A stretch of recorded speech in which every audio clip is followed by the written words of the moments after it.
Okay, so last time you guys had continued and finished off the delving into the Valros Heights core temple, dealing with many outsiders along the way. Either they be eating on carpets or reading books, because you guys aren't particularly fond of them, due to either some prejudice you hold or just because you've been fighting them for so long you just can't be asked to talk to them. Though, who knows, talking may not have worked. They're demons after all. Gotta be racist. After gathering up all of the 5 keys, one of them being of a blood red color, you eventually made your way to what seemed to be and what did be the final door of the dungeon. Though this door was slightly different from the others, well, similar to the teleportation rooms because it had writing on it, and you essentially had to work out a puzzle with the answer being the Zayla clan of Aura. The party not being heavily invested in Final Fantasy 14, or not really. I don't think anyone here has played an Aura before. It's not exactly knowledge you would have had. So, did it end up with just Joseph using disable device? Because I think you got 58 on it, didn't you? Yeah. And opening up that door, it led you into the final room with an obsidian glass floor and lava features. You finally met up with the Fell Demon. And through talking with him, he started to make a deal with you, with the option of your group killing Axel Phoenix and making it so he could not revive and having no hand in it. Though with these words hitting into Joseph's not very invisible ears, he charged at the Fell Demon, who promptly felled him. And with a very long fight and a very close fight, due to Osa also getting beheaded during such, you were able to take down the field and bring back to life your companions. Taking the tooth, or rather fang, from the Fell Demon's head and a dark plane plate, the only one remaining from the throne, you packed up your things and decided to clear out the last room you had left for later in the temple. That being of, as best to be described, a boiler room, maybe a flambe, as the beneath the metallic grates are several holes where flames would come out. So essentially, it's an oven. You all had technically here before, but you didn't because Bogmir decided that was the best time to use his reversal, and so he had prior knowledge of this room, and you were able to easily deal with it thanks to death magic and good enough rolls, as well as just being able to have fire resistance up. So fire resistance against fire elementals, great combination. And confirming this to be the final room, you had all gathered up, maybe did a bit of healing, and decided it'd be best to traverse back to where you came from. And as such, Osa takes up the knife yet again to cut a finger from the demonic hand.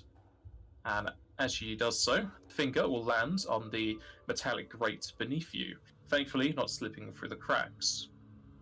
Just as before, it vibrates violently as it explodes into a mass of spikes, digging into and wrapping around the metallic grating.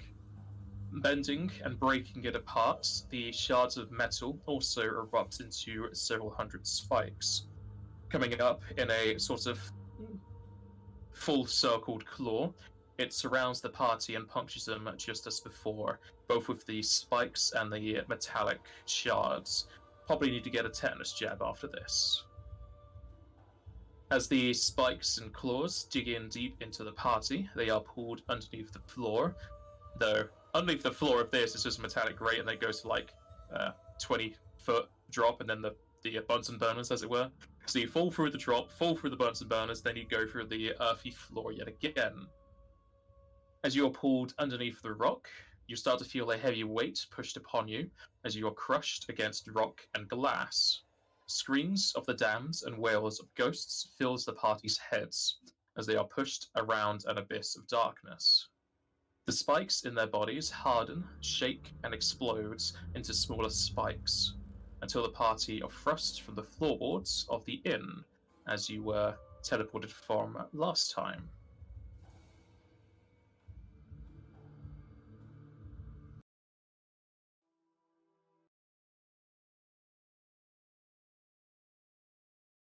I need to go to the correct song for this place.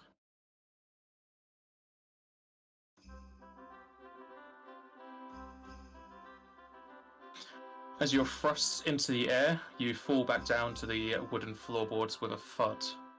Pinprick holes can be seen across their bodies as the party pick themselves up after being tossed back into your room. Slight steam radiates off of your bodies, as well as also being covered in both dirt and blood, and possibly a bit of mucus. And finding yourselves back in the small city of Erina, you may feel like you need some rest and recuperation after the very dangerous delve into demonic territories. And being within the Tail End Inn, as you were before, you're in the best place for it.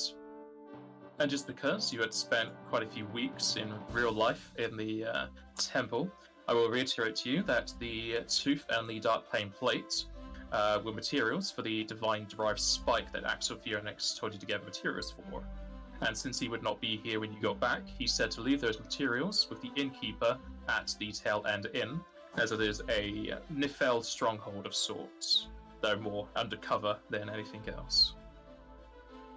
So we'll continue as you are covered in the blood, sweat, and sulfur of a demonic temple.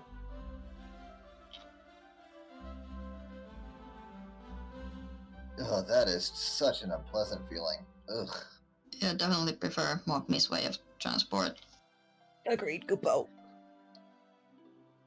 Joseph is still invisible, by the way. Oh wait, no, that would not have worn off. So I've still got like 8 minutes. Be closer to 3 minutes, but yeah. So we're just leaving Joseph okay. behind then in the demon realm. No, before we left last time, I specifically said that I walked up and I grabbed Osa's hand so that I wouldn't get left behind. I don't know. I didn't hear that, so I guess Joseph doesn't exist anymore. So, oh well. Poof.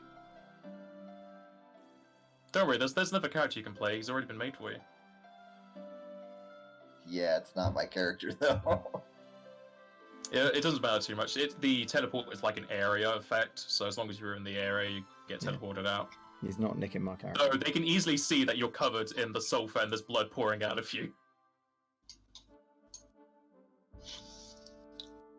Were we just given this one room to share, or were we like given rooms? This one room was for you guys. We need to head It's to a the good inn. place for adventuring bands to have a singular room together. We need to head back, have a bit of a wash, and then leave it with the innkeeper. Right, if we're still in this room, can we just use the wash facilities here to clean ourselves up a little bit? Yes, though it is one bath per room. Mogmi will just whip out his dry shampoo and get to work. Yeah, dry shampoos are going to help with a lot of the other stuff you got going on with you. Then someone's going to need to hold Mogmi down.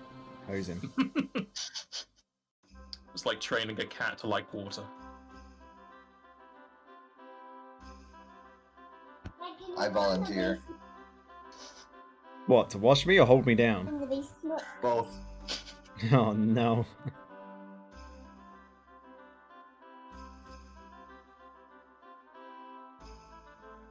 Yeah, I guess after we've washed ourselves and everything, what are we doing? Are we resting for a night and then going to give the item to the innkeeper, or do it now?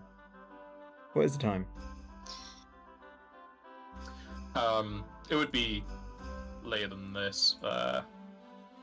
Let's say you're at 4 p.m. Yeah, how long exactly were we in there? About an hour. That's it? Oh boy. It feels longer just because of how combat works in Pathfinder. It takes a long time. And the fact that it spanned like 3 or 4 different weeks of games that were interspersed with not being able to play. Yeah.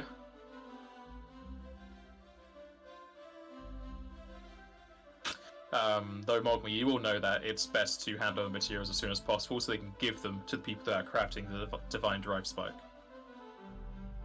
I mean, we can just give them and still stay here because this room is still like in our name for at least tonight. Yes, the room is for your party for this night only, just so you can keep up appearances. Might as well go and give the items over now. And before we did that, I think we talked to Shersha. She said we can have like a couple of days before going back to Castros or something. I believe she said 3 days. Yeah. So you have tomorrow to yourself and the day after, If we want to. if you want. You can always go back earlier. It's probably best to just take a rest for a day or two. Especially looking at the MP of the casters, they're going to need some time. Yes. Oh, I forgot to add together. I mean, casters is just legwork anyway. It's not like combat heavy stuff. So it's kind of either or, but yeah.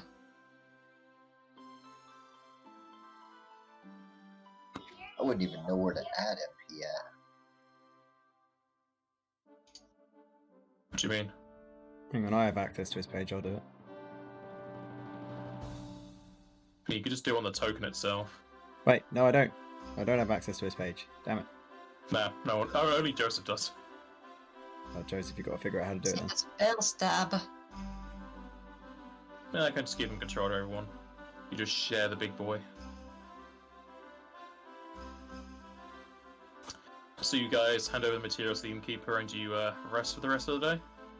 Yeah. Yeah, just give you control for too much. Oh, it looks like it automatically updated? What do you mean? When I increased his level, it looks like it automatically increased it. Increased what? His MP. Well, it shouldn't, because level has nothing to do with the MP. No, it hasn't. Hang on. He said it should be the same as Mogmi's. There you go. Well done.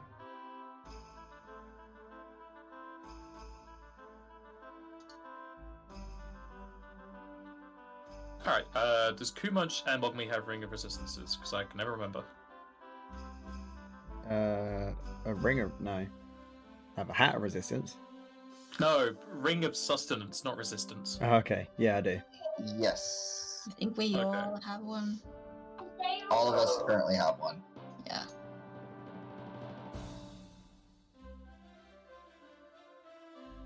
Although Kumunch tends to make less use of it than everybody else. It's good for MP recovery. So you get 8 hours of calm mind, and then plus whatever you get from resting.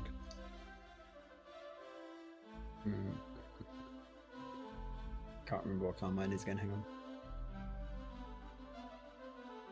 If you're a full caster, I think it's 3 per hour.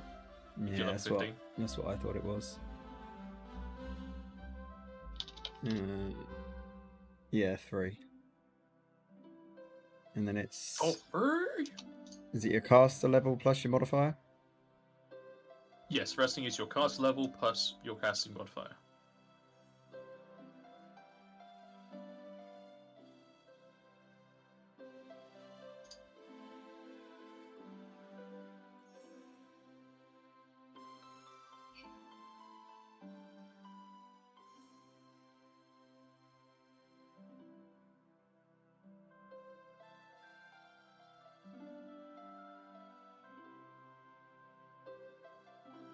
I'm getting 50 MP back.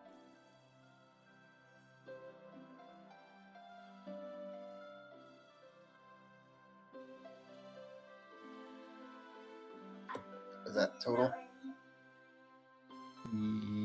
Depends what Kumunch's intelligence modifier is. His is 9. Then yes, it's the same. So he gains 50 as well.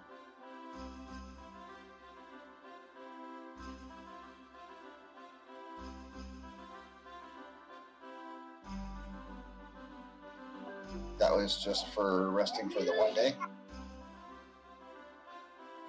Yes.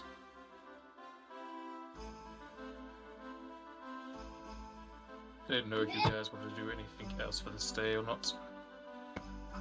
How much HP do you get per day? Your level.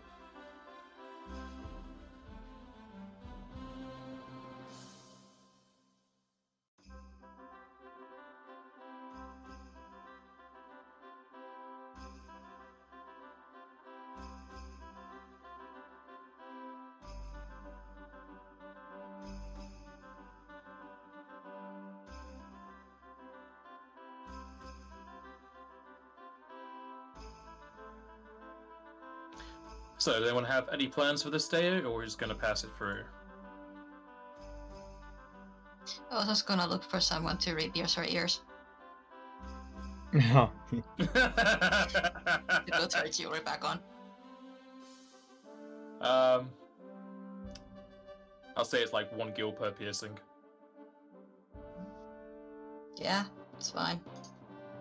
I mean, she could do it herself, but it's easier to just get someone who actually knows what they're doing to do it.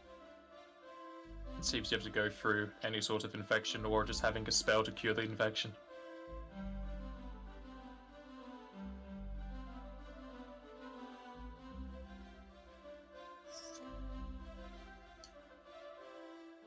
Alright, if there's nothing else going for this, do you guys want to... There's not much...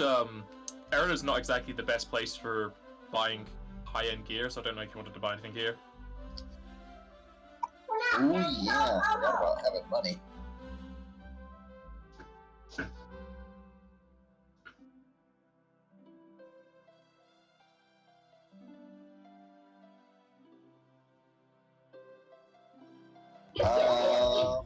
Because there's its limits. So, base value is things you buy, purchase is what they buy from you. So you're going to buy things that are worth 4k here. We do have a time mage. Yeah, you can also send Mogmi off to Nifel. It's up to you guys. I don't think there's anything I need to buy currently. We need more revival items. That's true. What have you in there? How many of those did we use, anyways? 2? Well, it's like, I think 3 of them were used for you, at least. I used all my Phoenix Downs on Joseph. Oh, I was talking about the other one. Makeup? Yeah, the makeup. Phoenixes were 2 were used. But I don't remember how many times you died before that. At least twice.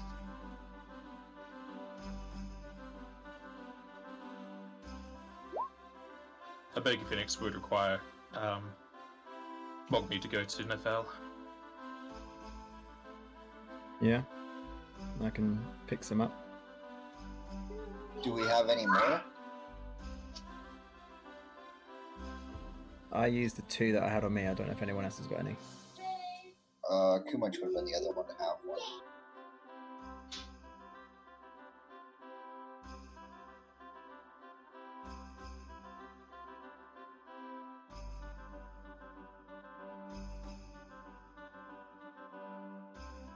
I only had the regular Phoenix Downs. He does have 2 Mega Phoenixes. And Joseph has been using the Wand of Rays.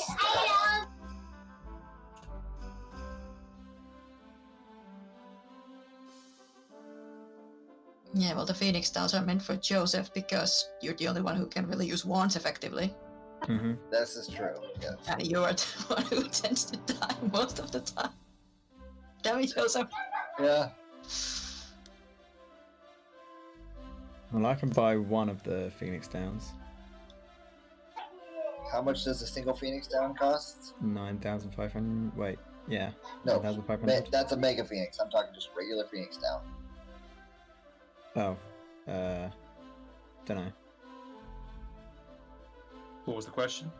A regular How much Phoenix does Down. one regular Phoenix Down cost? 1,400. How many can I buy at one time? If you're buying it from the Fel, Just here. like 40. Well, if you're already sending Mogmi to Nefel, you might as well get it from Nefel. And then you can get 40 of them. Well, as far as I know, we weren't sending him to Nefel. Yeah, don't have to if we don't need to.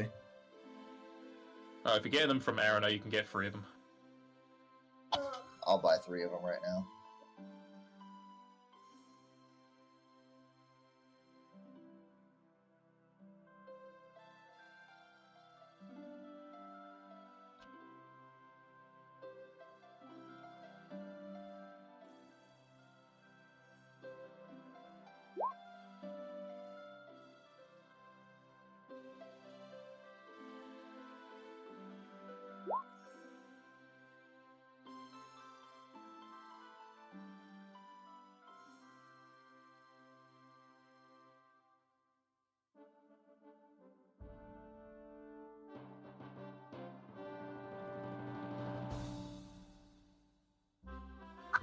we split up?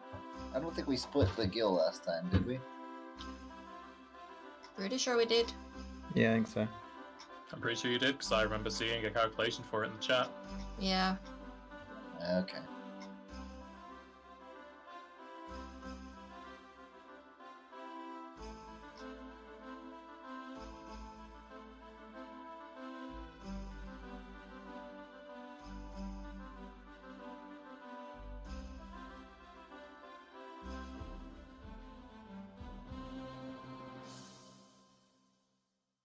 Did you want to sell anything, Narana?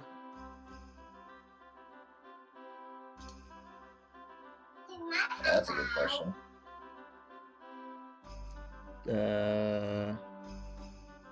Pass.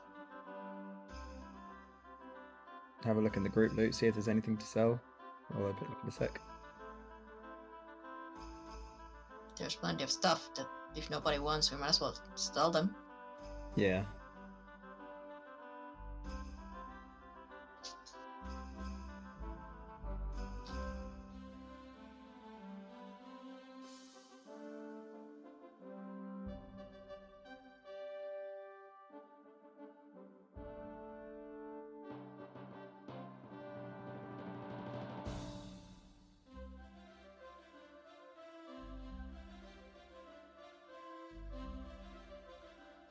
The question is, do we have to go to Nifel to sell them? Depends on their price.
As far as I'm aware, all of those stuff no one's using. I think we said we were going to sell.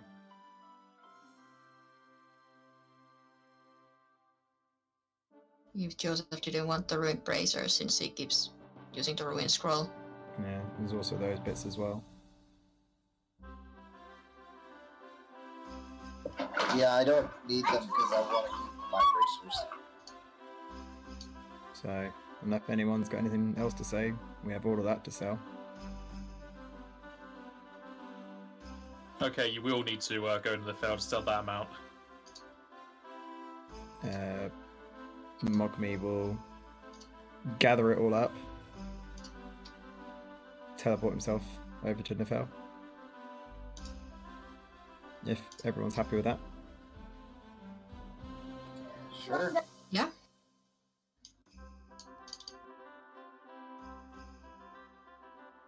Alright, give me un momento. And you never see Mogme again. Just leaves with the money. Or just kill her, him off screen. No, wait. Let me think about that.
Yikes.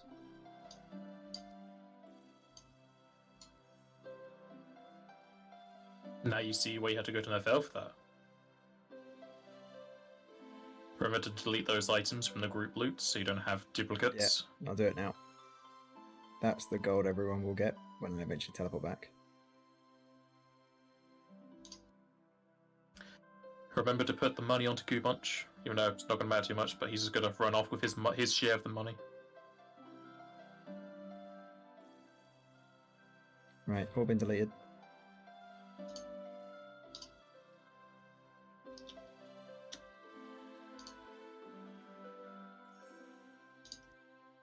Did you save it? Yes. Okay. Yeah, it's saved. It's updated for me now.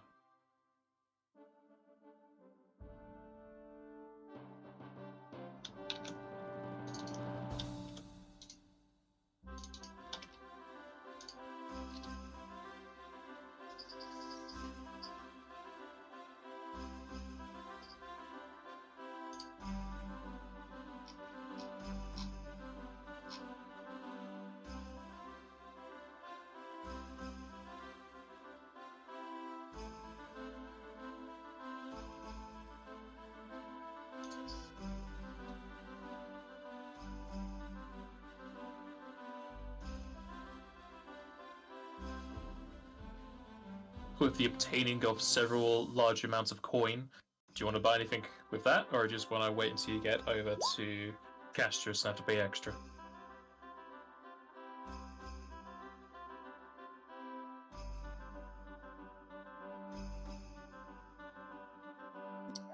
Well, now that we got some real gil, we might. I don't know of anything that I want. Nothing at the top of my head.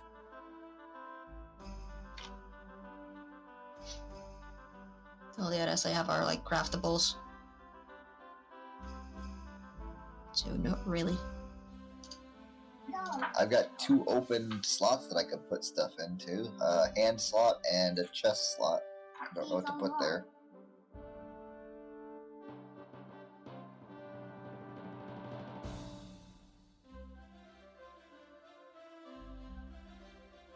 Does anybody have any suggestions? Well, for hands, there are some fun gloves in the FFD20 Wonders items.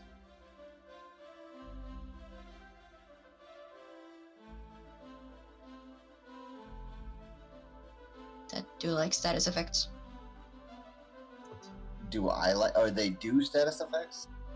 Yeah, they do. There's not much point getting those gloves at this point. That's fair. All their DCs are like 12. That's fair. I think most enemies at this level have that as a bonus. They have higher than that, what do you mean? Sport. I was trying to give you hope. Sneak gloves. Plus 10 circumstance bonus to sleight of hand skills. Oh boy, hold on.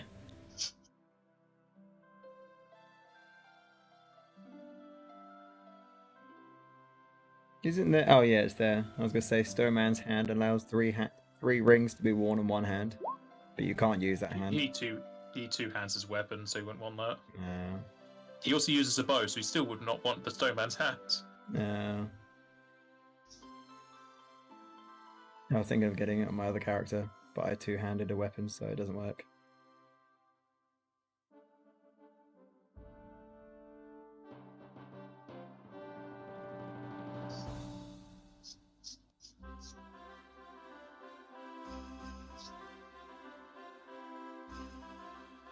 This is why you make shopping lists beforehand.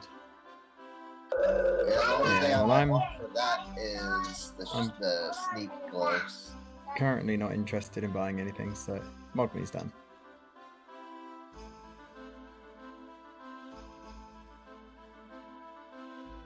So you buying those gloves then, Joseph? Let me check out the Pathfinder stuff and the chest stuff. Oh, is there not a chest slot? It's body, not chest. There's chest and body. Yeah, there's chest and body. Well, don't listen to me then. But there's no chest slot items in FFD20, so it's probably just Pathfinder stuff. Yeah, you have to look Pathfinder stuff. But to be fair, all of that stuff isn't the best of stuff. But some still got some Also, nice half bits. of it doesn't exist. There is also that.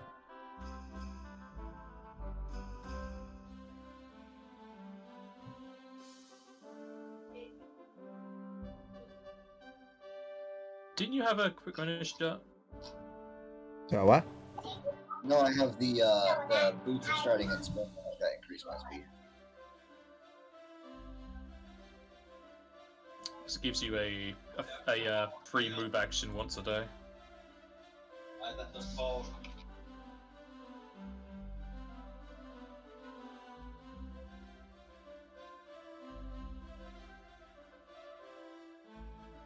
Though comparatively, there's not a whole lot of chest slots that would be usable.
Just gonna say you're gonna look through that and we'll continue, and if you don't find anything by the time the next fight happens, just don't buy anything. Okay. Otherwise, look after the session.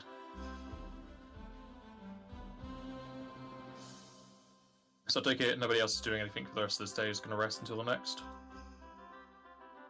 Yeah, I think so. Did you take out the 10 MP for your teleports? No, I'll do it now. And how much MP do we get for do they get for the rest of the day? I'm calculating it now.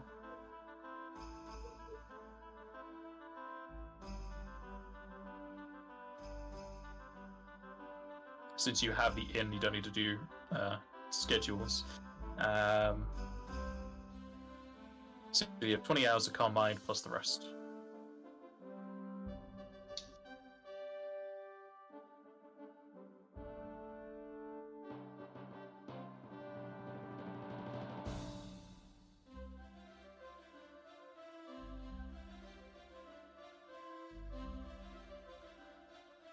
After the party has rested from their journey into the core temple, they will awaken to a post-mission at the encounter. A courier bag at their waist. Handing off a letter to the party, they tip their hats and move on.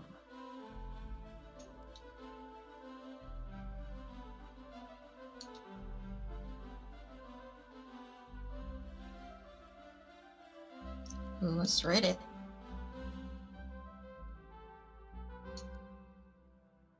Mogme will open it and read it.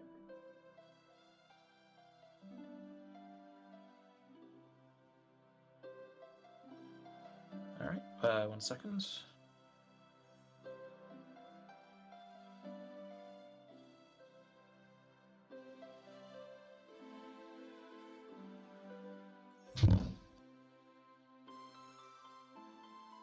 it reads, "Dear team name," which I don't have my notes anymore. What your team name was? Backup plan. Backup plan. Backup plan. That was it. Dear backup Did you plan. forget? I have 3 people running this. I can't remember everything. Rude. Dear backup plan, your teleportation back to Castris has been finalized for 10 AM today. Please make sure to be prepared for travel. Once back in Castris, you'll return to your accommodations and talk with Dranben there. Good travels, Shersha.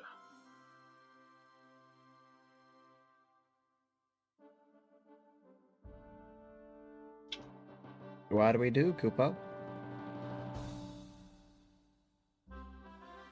Go back to Castris. Doesn't really sound like we have like a lot of options.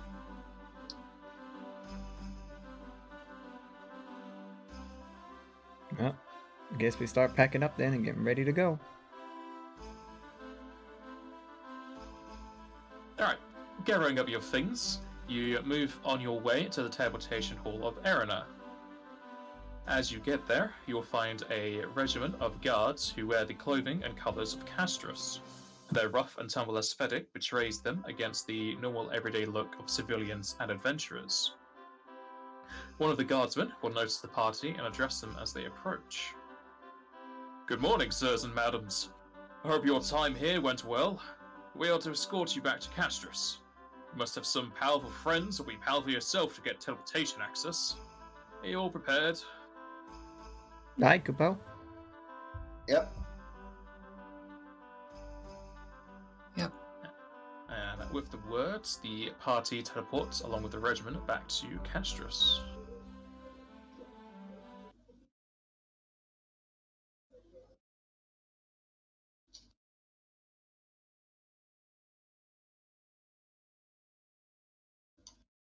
I've lost the music. There it is.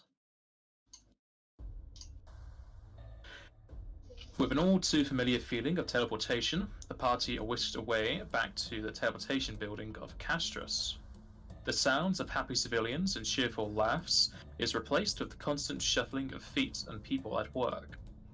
The colourful designs are replaced with a dreary locale, scrutiny on the faces of those that look on the party as they arrive. With the teleportation complete, the guards give a slight bow to the party. The same person that addressed them before does so again.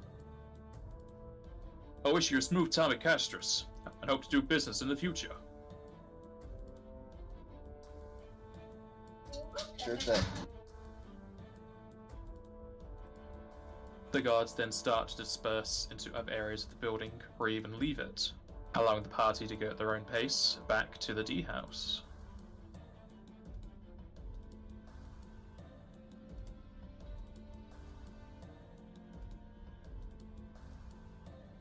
I take it you guys just go back straight away? Yeah. Were we supposed to go back to... I forgot. What we're supposed to do. Where else? That's a good place to start at least.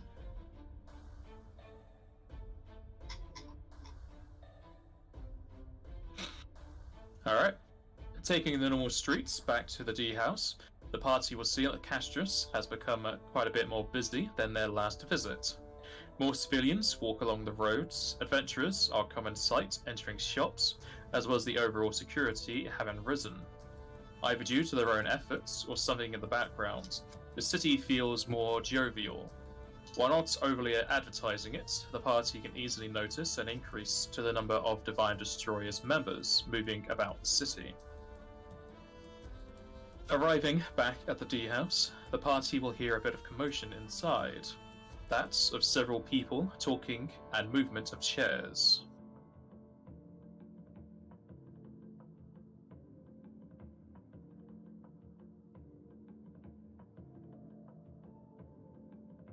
Do you go inside?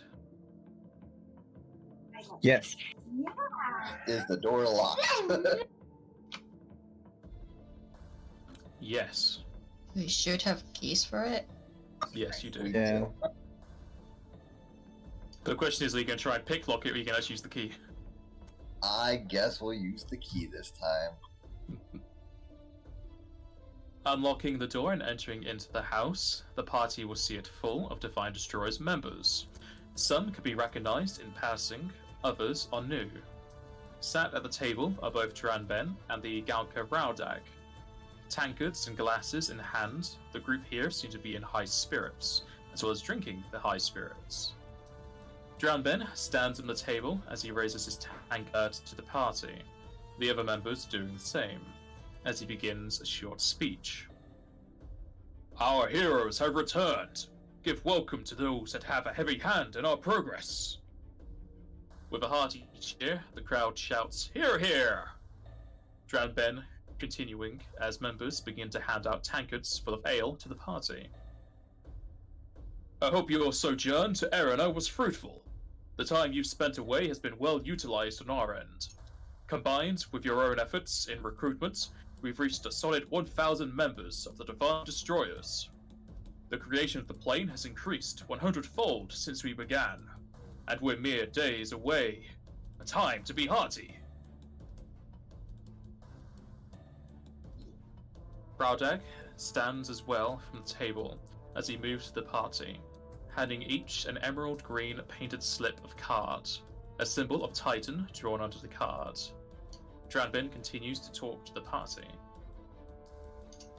These are the cards we designed to mark those as the D-Plane Walkers. We've made sure to hand them out to all of our members on their return or travel to Castris.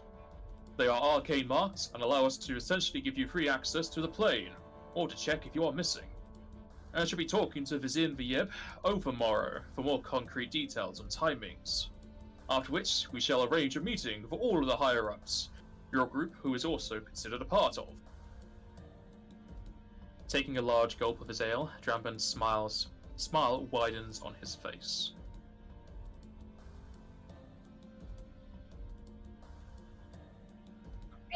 We're considered part of the higher-ups now? Why, yes. If it weren't for your group, we'd still be in the months stage of this plan. How close is the plan now, Kupo? Like I said, a few days.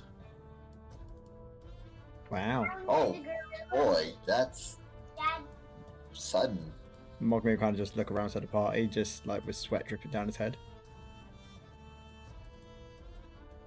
As you look around the party, you see the jovial members talking amongst themselves, and then, approaching from a side room, a familiar face in that of Zeralu appears.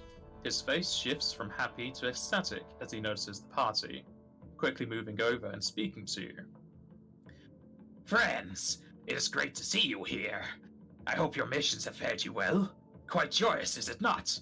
Our time is coming closer to finding a perfect home. If you're injured or cursed from your previous quests, do you need any healing? My group and I are at the ready to heal you of what ails you if so. I think we're okay. I think we've come out pretty unscathed so far. I mean, Joseph over there has seen more than he can handle, but, you know, it's how it goes. I'm still a little injured, but it'll go away with time. It's not that important.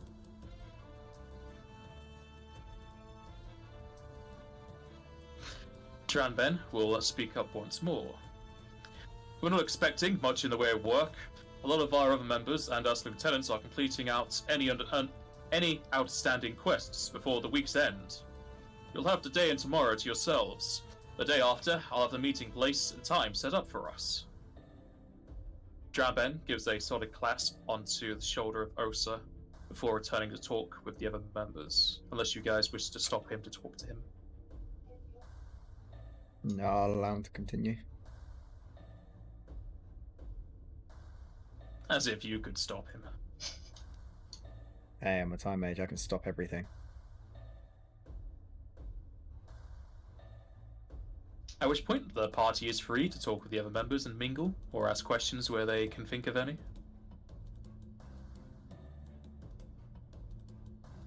Where will we be meeting with Wyznwyb when we do meet? What was that, sorry? Where will the meeting with Wyznwyb be?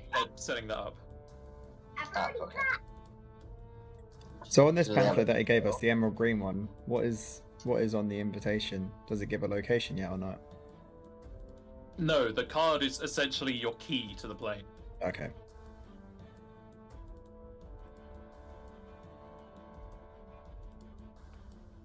Um.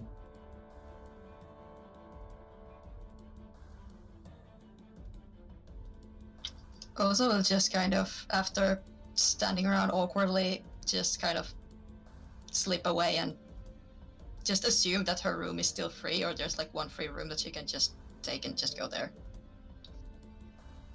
Yeah, you can go to your room. Yeah, Your diaries as you left it. nice. Mockme will kind of just plot around and see if there's any more drinks to be drunk. Plenty. Lovely. I'll continue drinking. Gumosh is probably drinking way too much. He's eating way too much, not drinking. Just eats the whole You thing. can do both. You can eat soup. He's eating the mug and whole. Drink whatever's inside it.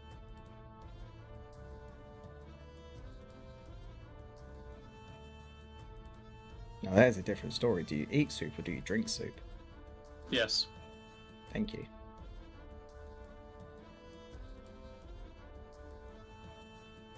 Is Joseph going to do anything in particular?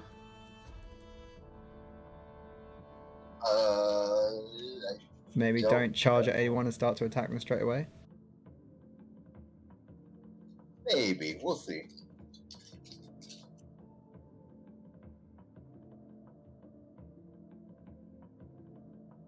Is Osa doing anything in particular in her room, or does she just want to be alone? Mostly to be alone for a moment. But, like, in case you haven't noticed, she's in a pretty weird headspace right now. So I'm just trying to think what she would do. Yeah, she is. She's in a Probably new if head. she- Also that. She might come out in a bit and just drink. Not really mingle or talk to anyone, just drink and get drunk. And then when she's drunk, then she'll start talking to people. Probably not. Not like Aww. from her own accord anyway. She just start arm wrestling everything. Well, unless she can like just take an entire bottle of something really strong and go back to her room. Drink the sorrows away. Yep. Basically. Oh boy.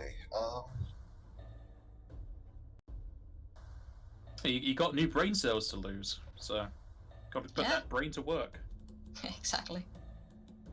Nightmares to drink away.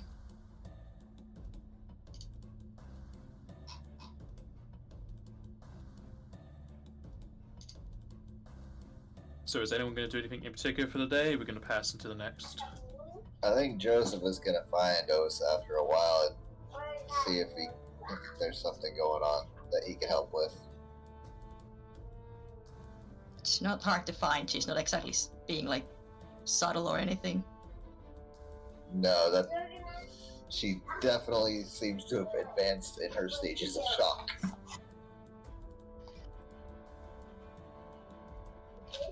Joseph will go up and knock on her door. I'm not surprised. Osa? You try being decapitated. You doing all right?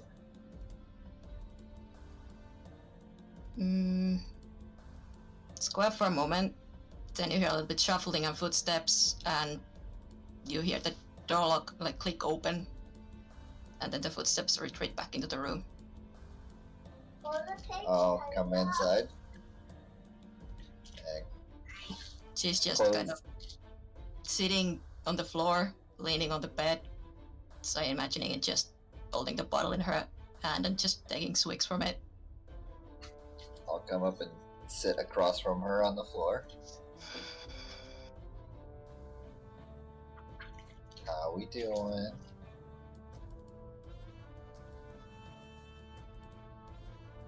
I don't know. I just don't like any of this. Yeah, I don't like it either.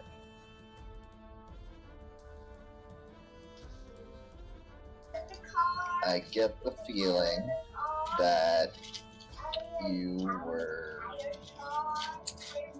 adversely affected by your little status as berserk when we were in the little temple.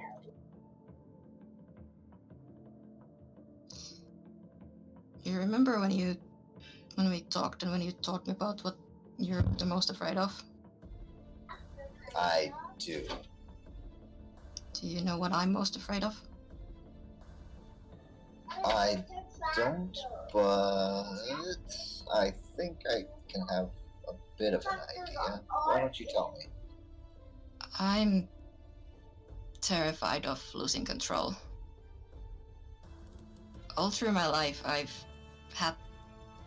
Well, you've seen how I get when we're in a fight. It's like this... Something takes over me and it's just anger. Just this pure destructive anger. And it's been going on ever since I was young. And I've been terrified of it getting out of control. Has it ever gone like that before? Not that bad. There was one really close call when I was really young, right before I left home. And there were a couple of situations kind of like that when I was with the Pommels, but they were trained mercenaries and knew how to deal with it, so nothing bad happened. That's the worst it's ever been. Is this fear one of the reasons why you left home? Yeah, I realized that if I can't get it under control, I'm just gonna be a threat to everyone there. And they already hated me enough, so I didn't want to cause troubles for Mama. It's an understandable fear, but every time I've seen you fight, you have been...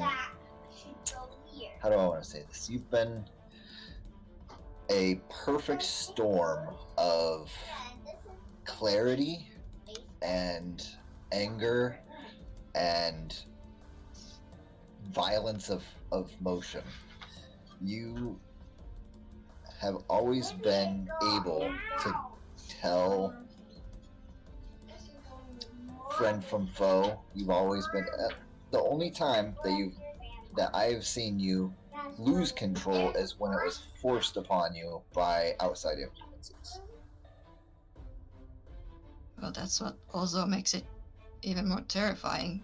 If someone else can just take control for me, then what would that mean to you guys?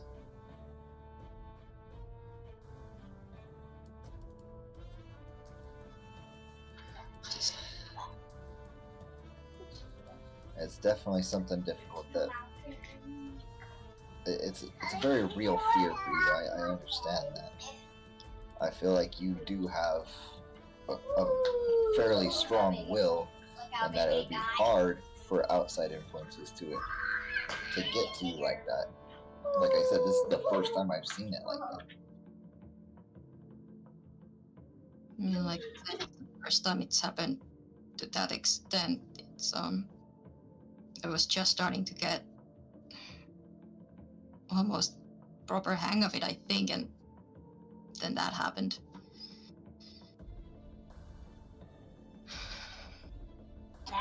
Well, I don't blame you at all for what happened. That wasn't your fault in any way. I've never felt that helpless. Even when we were fighting that Lich guy and I got paralyzed, it still was different because I could still think for myself.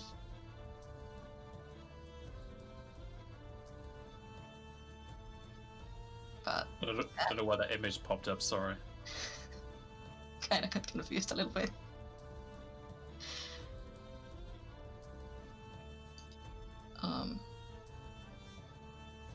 Yeah, that was just when I had those small moments of clarity and I realized what was going on.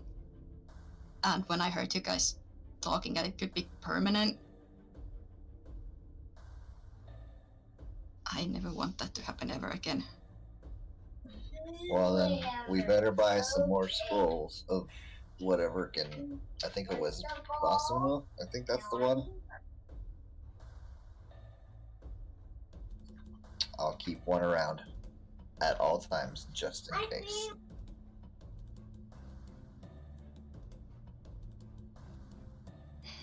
That should help, I think.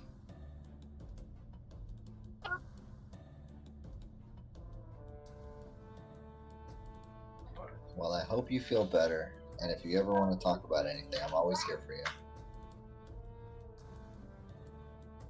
Thanks. And for whatever it's worth, I'm sorry. I'm still here. Can't get rid of me that easy. I've never really had friends before. Skyn just sneezes in the background. Mine is an ex-co-worker. The Pummels were a great company and they taught me a lot, but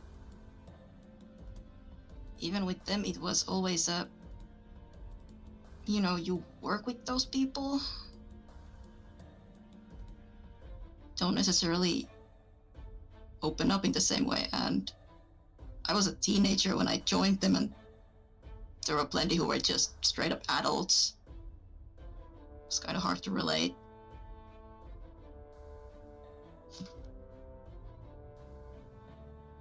And when I was a kid, yeah, I didn't have any friends back home either.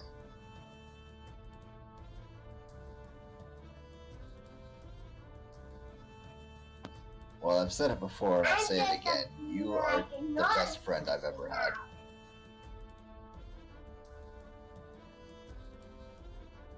And I feel the same way.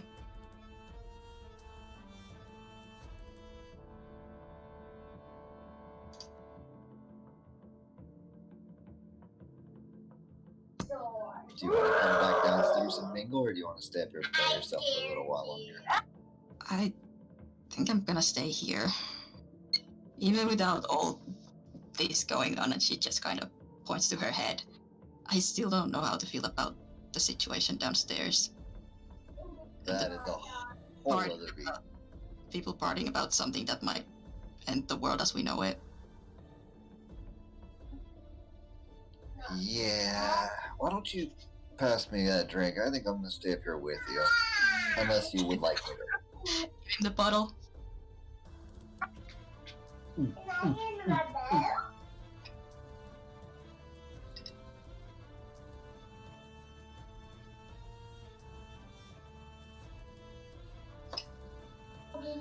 Should we get the others, or should we just stay up here by ourselves for now?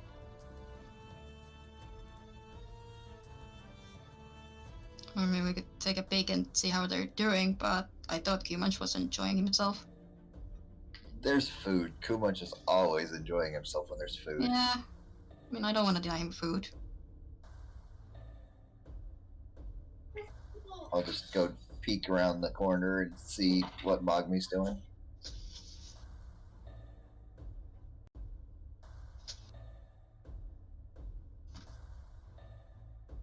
If you guys Mogmi's came, probably unconscious. I was gonna say, if you guys coming down, Mogmi and Kumanch are either unconscious or completely blaring out, just buzzing music out, dancing everywhere. Yeah, they're having a good time. Let's leave them to their little bit of excitement. Yeah. I mean, they deserve to have fun. Everyone deserves to have fun. Yeah.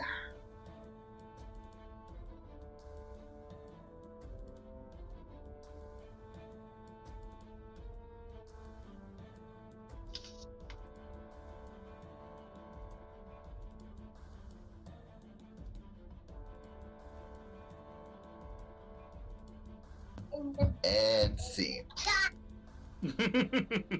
Well played.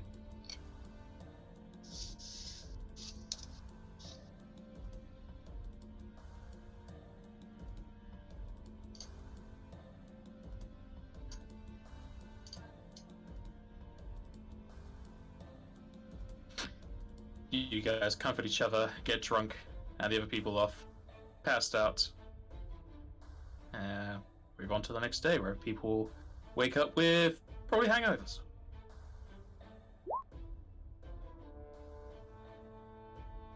Rockme will sort of just wake up and just see Kumonch on the floor and just try and drag his body over and just try and wakes him up. Wake up, Kupo. Time to get up. Oh, food? Breakfast. Breakfast. Breakfast. You gotta cook it. As you say he's got to cook it, you smell eggs and bacon on the air coming from the kitchen. Let's go. I can smell it. Roegadyn's already working on breakfast.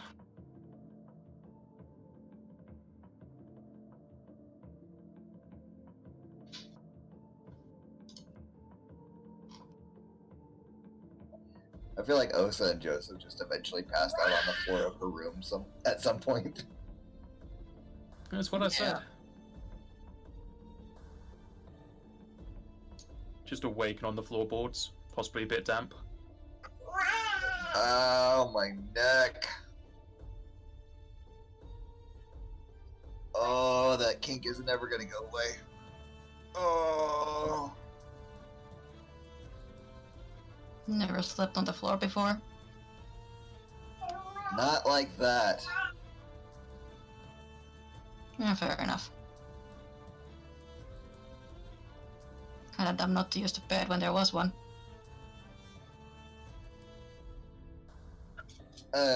We kinda lost track of thoughts. Oh, I'd say around 2 a.m. Yeah.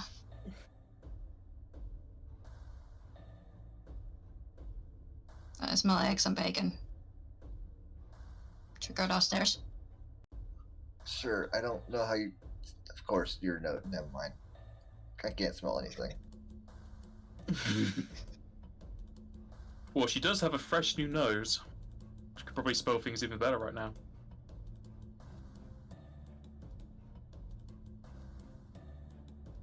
Only if the lights weren't so loud.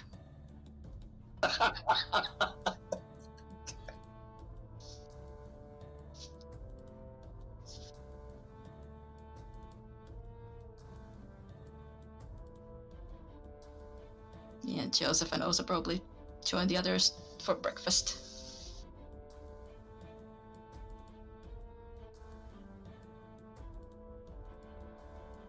Eventually. Yeah.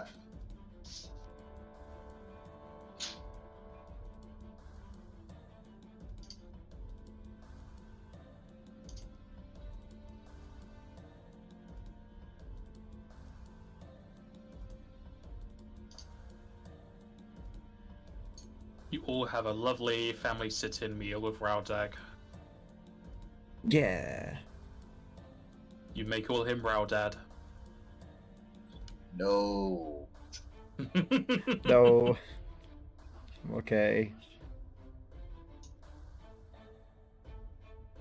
Pass.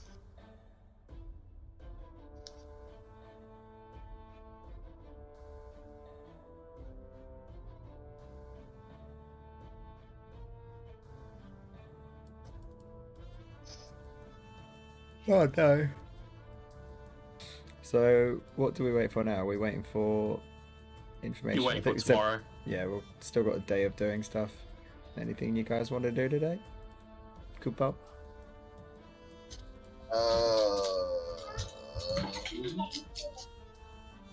Sleep. Sleep off a hangover.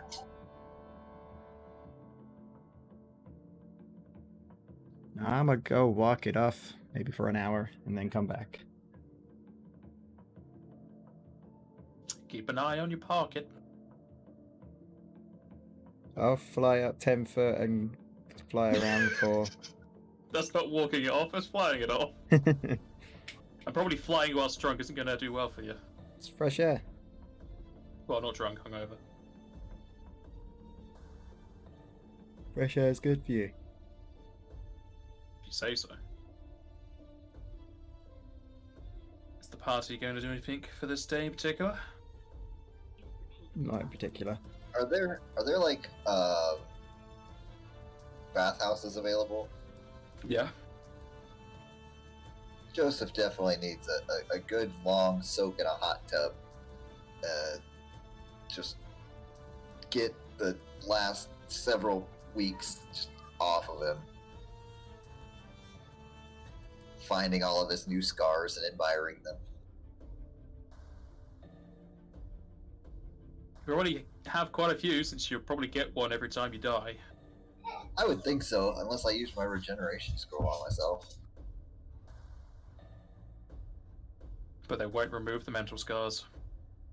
I wouldn't want it to. Does anyone want to go do baths? I'll pay for it. I mean, also would have taken a bath while we were still in Arena. So, A bath in the room or a bath in like a bathhouse? not just a basic bath that was available.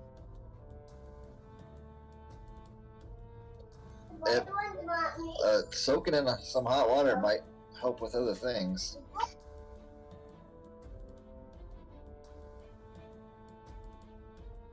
No, what, sure. Guess it beats moping in a room. Mogme, I know you're probably not gonna want to go. No, I'm okay, thank you. They have like sand baths for removals. You know, chinchilla style.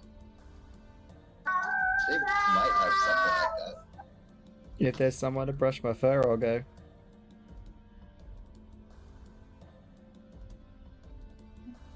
Sure, you can have someone brush you 1,000 times. Okay, I'll come in.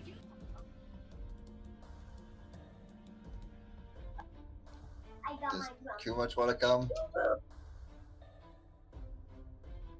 He'll come with you with a straw.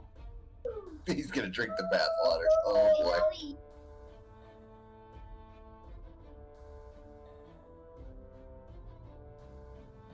Roegadyn, Yeah? you know any decent bathhouses around here? Hot water, long soak times, stuff like that? No! You know anybody who might?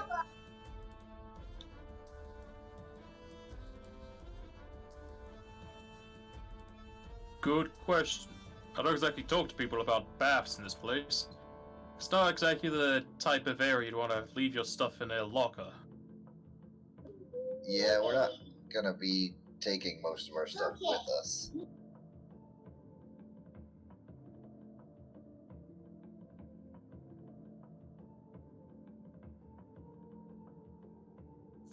Best bet would probably be looking around the commercial district. Sounds like a plan. Thank you. You're welcome.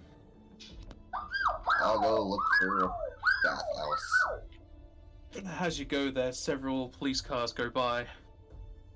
They could also be mistaken for high-pitched dogs.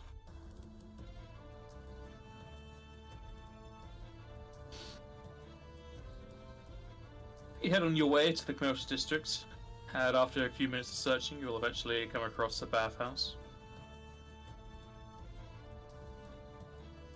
It is 5 gil ahead.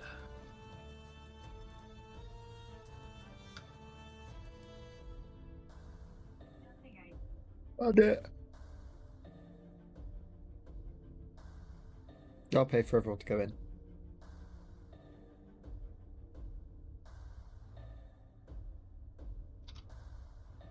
Thanks.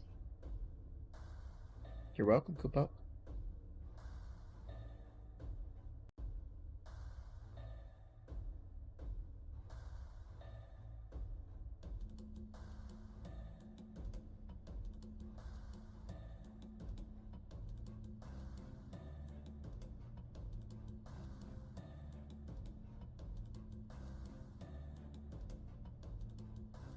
What's Joseph writing?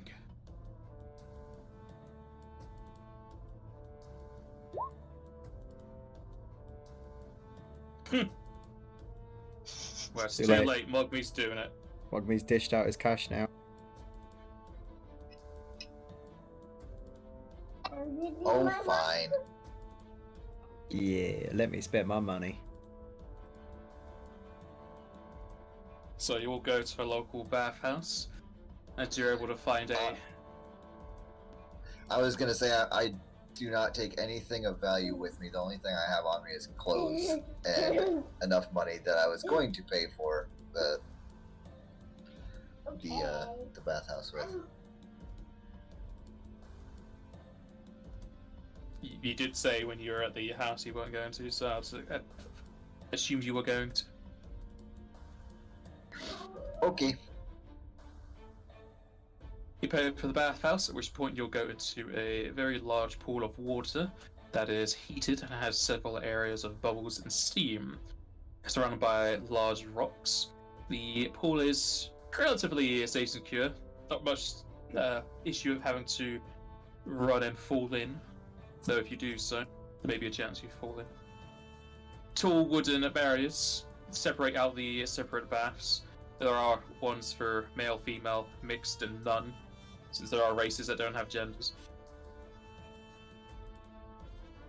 And the Moogle will have their lovely sand brush service from a local washer.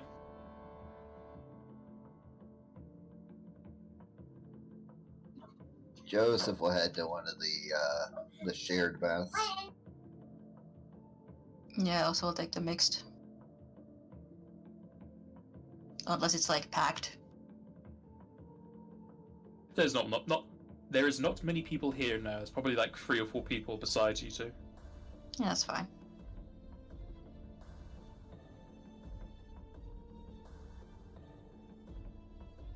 Oh, maybe this will get rid of that. Kink. It's still there.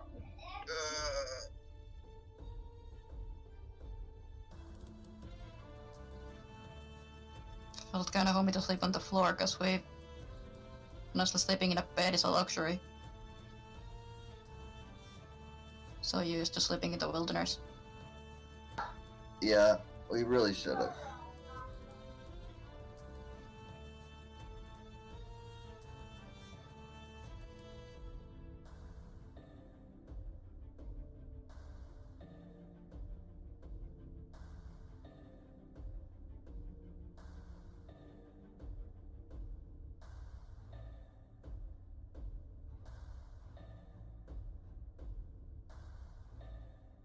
So am I pressing the fast forward button? Yes. I don't have any other plans yet.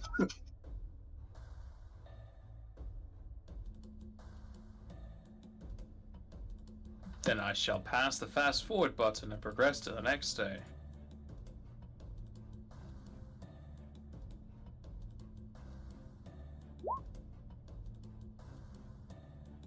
Oh boy, thunderstorm. Yep, 2 hours of thunderstorm in the morning.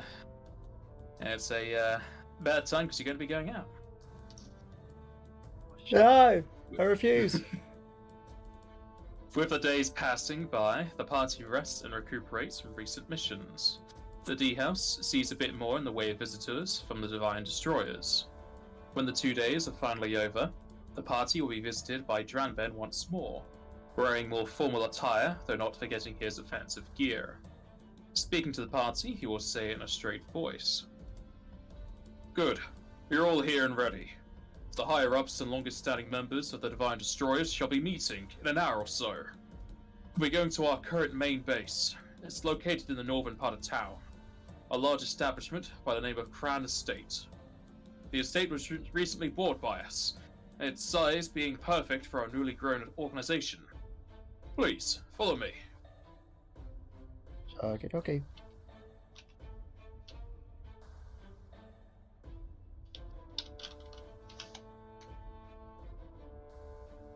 Gathering up your gear, you follow Dranben.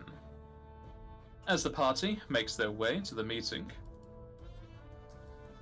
another Moogle will approach the party, seemingly a post-Moogle like any other. Holding up a letter to the party, he will address them. Hello, Kupo. I have a letter for you from your mother. She's wanting to know where you've been. I've been paid to await you to give me a reply letter, Kupo. Uh-oh. Would that be for Joseph?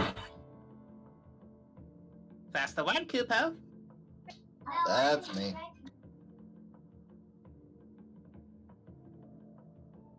Do you open up?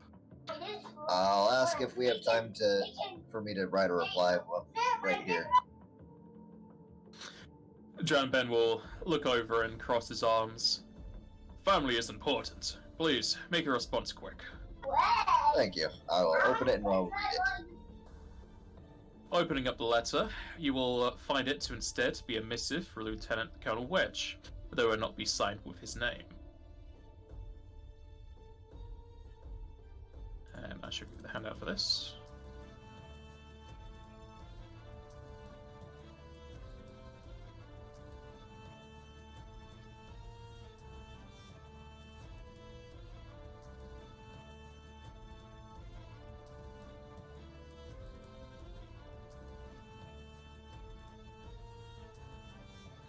So, backup plan.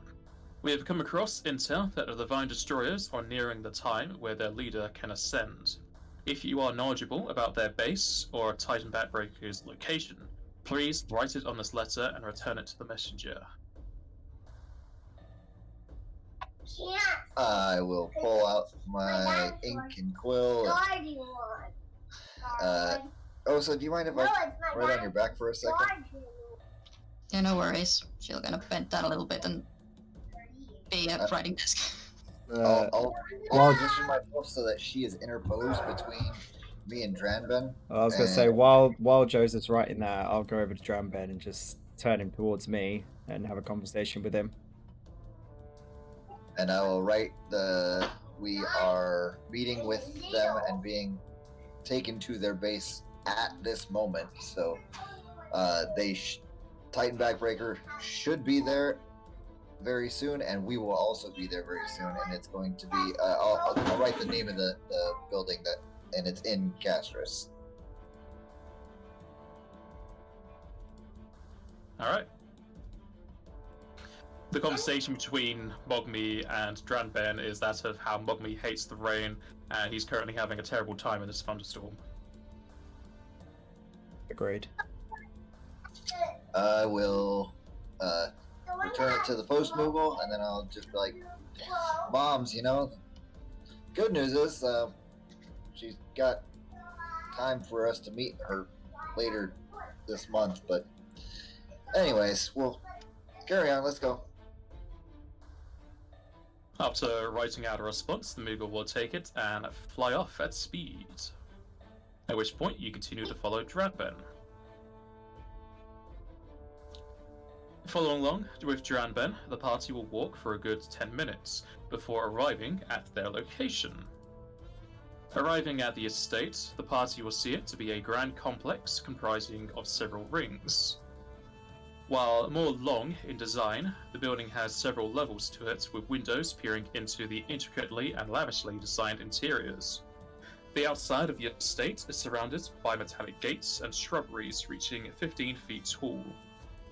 A large gate at the front is currently opened, with two Aura standing on guard in formal attire, though with plates over their clothing and spears on their backs. Getting closer to the estate, the party can start to hear the chatter from inside. Laughter, joyous drinking, and shoes on marble. A sign hangs on the side of the gate, stating it to be a private affair, though the guards stand at attention with Dranben's arrival, one of them speaking. Sir, all guests have arrived except for present company and Axel Phoenix. Dranben nods to the guard as they ease up, one of them smiling to the party in admiration. Passing by the gates, the happy guard says quietly, "Thank you." You're welcome. Leading up to the large double doors of the estates is a large set of gardens, though the topiary has seen better days and is probably a remnant of the previous owners. Freshly cut grass fills the air with a welcoming scent, though is quickly overwhelmed by the smell of food and alcohol from the interior of the estate.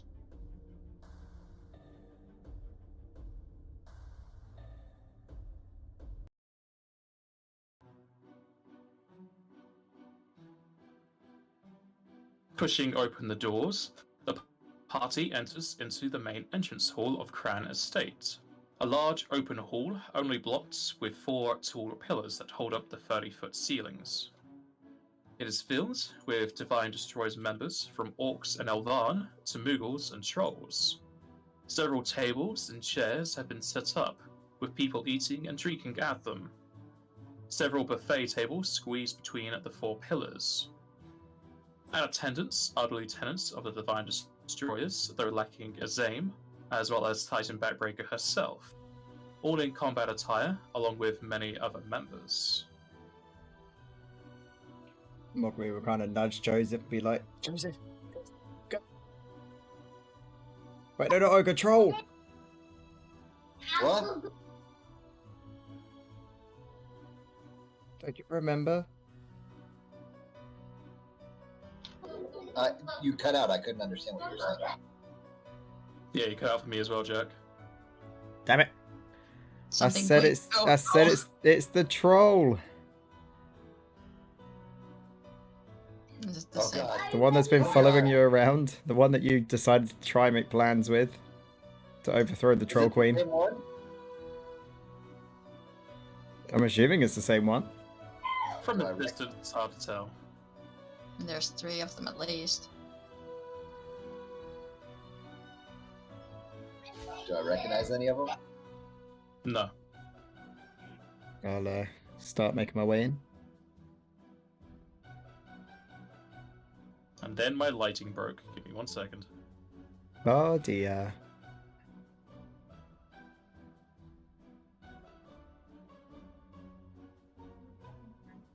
It's okay, there's That more means- trolls. I'm just gonna change this to legacy lighting.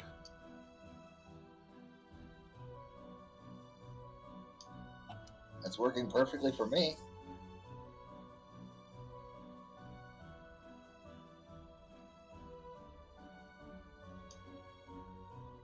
Where is the nearest table of food? Too much. Where's the what food? Where is the nearest table of food to Kumach? The tables of food are on the left, the drinks are on the right. Mockme will sort of walk up to Titan Backbreaker and introduce himself. It's finally nice to meet your acquaintance, Kupo. I've heard a lot about you. And you, little one. You must be a part of backup plan. Your description matches what Stranben has told me. That's right, Kupo. Well, you have my deepest thanks for your addition to our team. Without you, I've been told we would still be within several months of planning. Right, Kupo. We did what we could. And by the looks of it, it's paid off. You did what you could, and well beyond. You'll be a fine addition to the plane. Well, thank you, Kupo.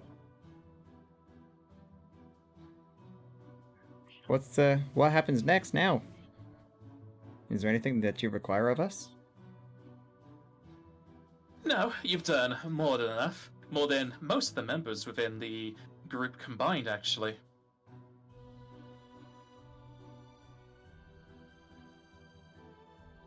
Well, if that's the case, Kupo, I reckon we'll just take it easy from here. But do Yes, call on us if you you'll need any have help. Yes, you'll have a few hours of ease to yourself, after which we can possibly hop into the plane tonight. Good to hear, Kupo. So eat, drink, and be merry. For it may be a long time since you've seen the material plane whilst we're setting up the new one. Okie dokie, Kupo. I will do. Mogme will back off and go join Kumach by the food.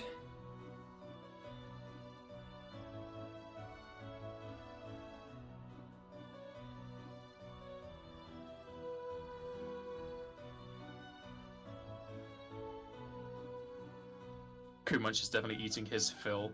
It's kind of pushing off the other members from wanting to eat.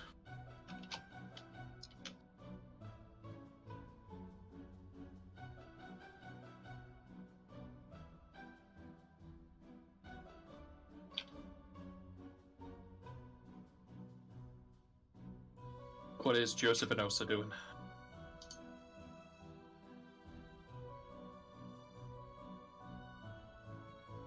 Joseph just kind of standing there, rubbing his neck, trying to get that kink out.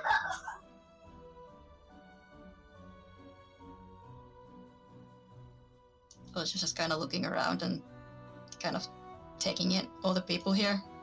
Not that she's gonna remember anyone, but just gonna try. As Joseph is very plainly, seemingly having some neck issue, Titan Backbreaker will approach you. Hello, you must be Joseph of the backup plan. That I am. And you must be the big Iodon show. Yes, I am Titan Backbreaker, the leader of the Divine Destroyers. I am saddened that we weren't able to meet quite a bit earlier, as both you and your allies' efforts have helped speed our progress along immensely. Glad to have been of help. You seem to be having some issues with your neck. Yeah, I got drunk and fell asleep on the floor, and it's just been real rough for the last 2 days. Me and my group know that pain quite well, though I'm quite versed in dealing with it, if you let me. Sure, I guess. Joseph next gets snapped and he's gone. Also just looks, he doesn't really do anything, she just looks really worried at Joseph. Titan Backbreaker will move around to the back of Joseph as she places one hand near the top of your head and one around your neck and chin. With a few slow movements, she starts to get a feel of your neck, and then with a quick jar to the right, you hear a very loud and solid crack as you feel all of the tension in your neck and shoulder release. Ow, oh. Oh. Oh, that is better.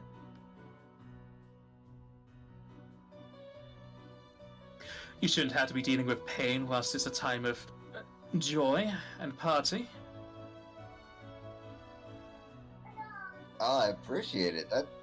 Oh man, I actually haven't felt this good in weeks. That must have been building up for a while. Well, adventurer's life is not easy. It does tend to build up in certain areas. Yeah, it doesn't help not sleeping in a bed very often. Now that she's a bit closer and she's kind of snapped your neck, you'll notice that her forearms are almost bigger than your head. Oh.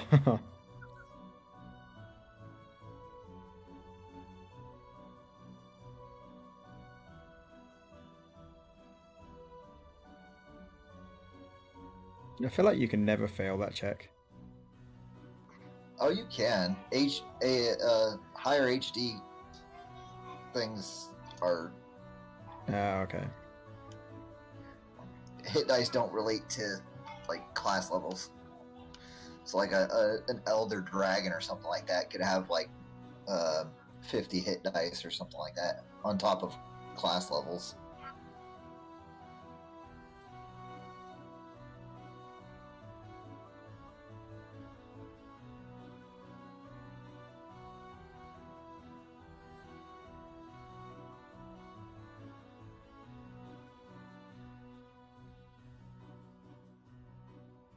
There you go. Ha ha! 30 strength. What? That's it? Monk 15?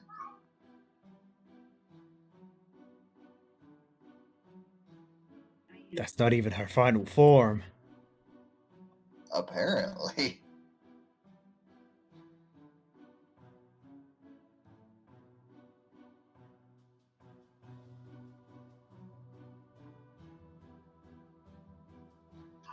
reflex is probably her weakest save. No, that's very slow, very low. Well, actually, no. Monks have good saves on all their saves, don't they? Oh man. Well, it's still going to be the lowest, but it's not going to be low by any means. Yeah.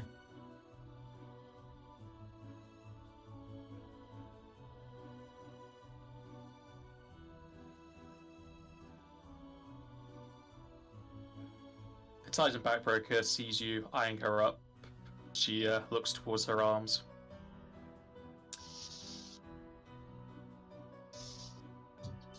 You are really strong. It comes with the territory. It would be hard to beat down a Titan primal without arms as large.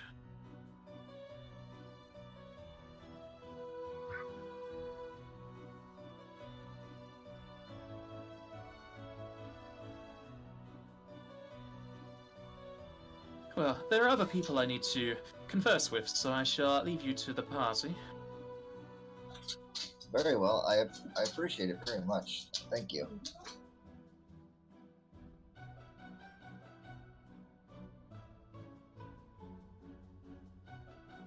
At which point she will leave and go talk to the lieutenants.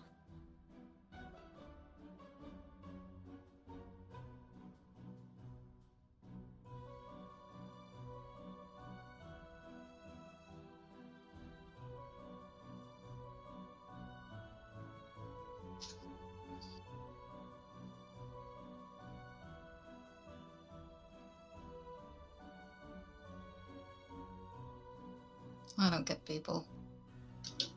After Mockery's had some food, he'll come back to the party. So, what's the plan now? I assume we're just waiting, Kupo.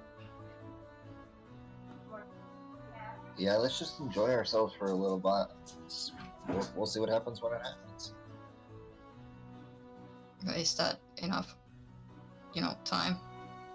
She said it takes a couple hours. We kind of just sent the word.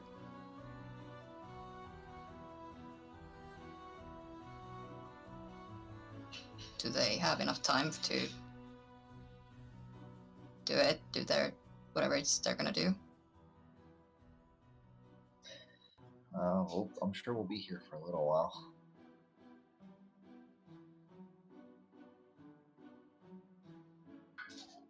Usually people like to have parties that last for a while before stuff happens.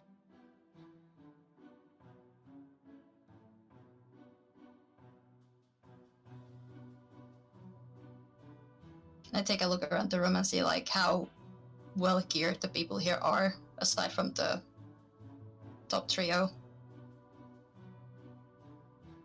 Everyone here seems to be equipped for adventuring still. They have some formal attire, but they have a lot of their adventuring gear either above or below their formal attire.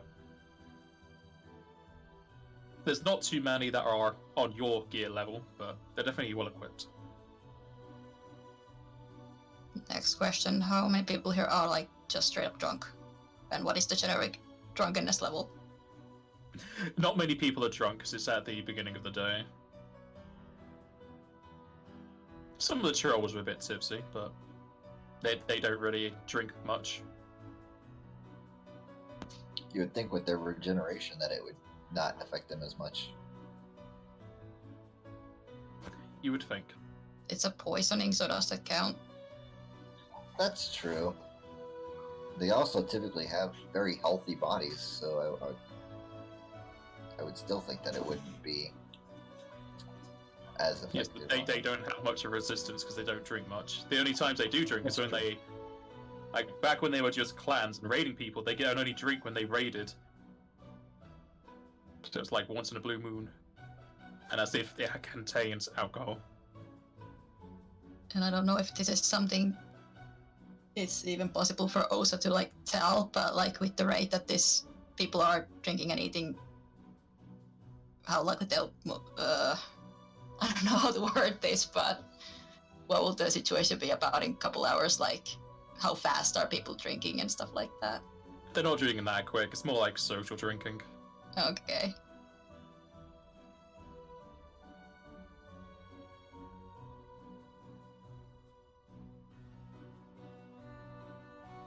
Everyone wants Okay. to be conscious for the new plane to be built.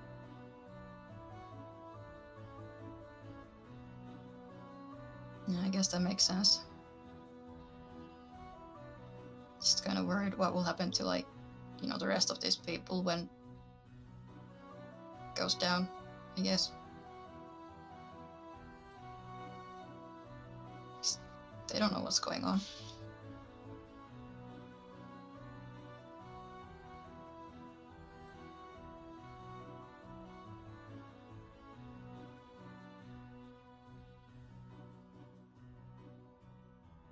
As you talk amongst yourselves and mingle, you'll spend the next few minutes just kind of fading into the group. At which point we'll have our break here. Okay.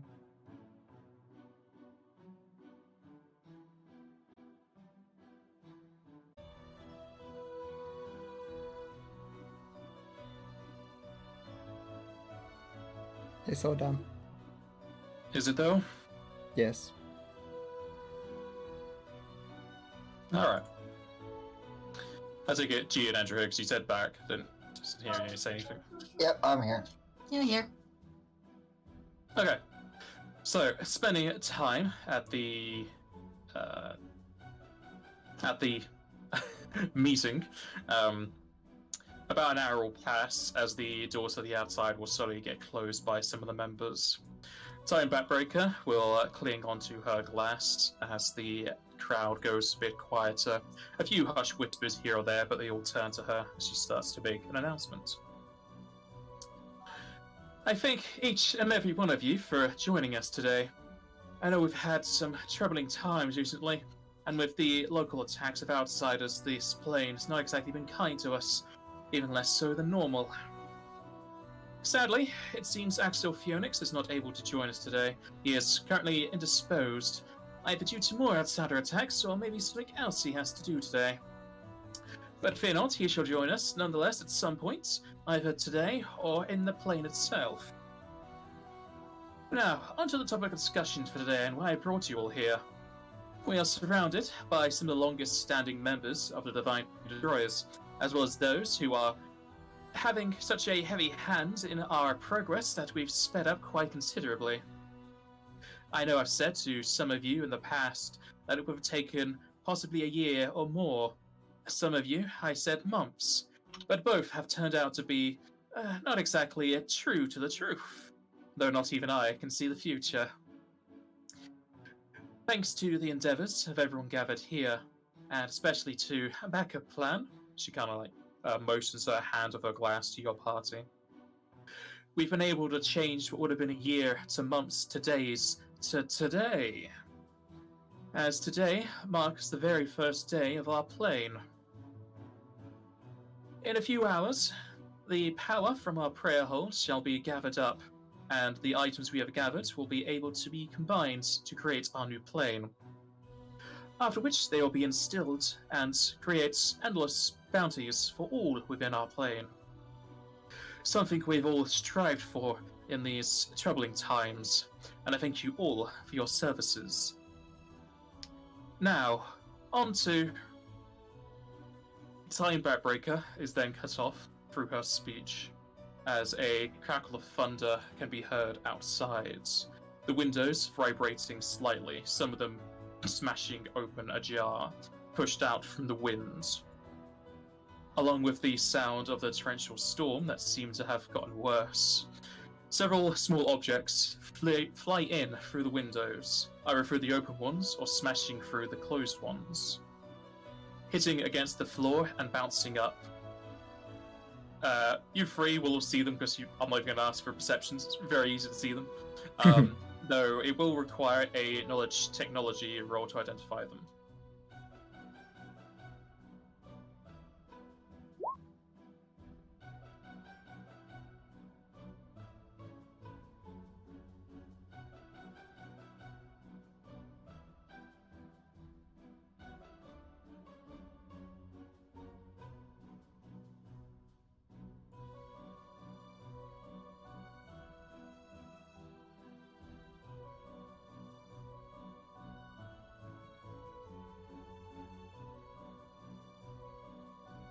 Okay, apparently everyone has some good knowledge. Yes.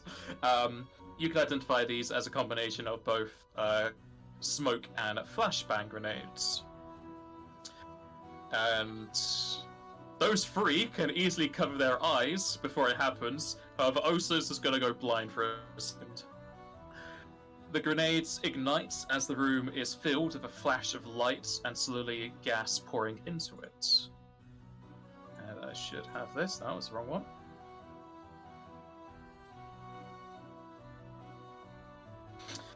As the room fills with light, everyone goes blind, except for those who don't, but you don't know who those are because you're currently not looking. Oso goes blind for sure.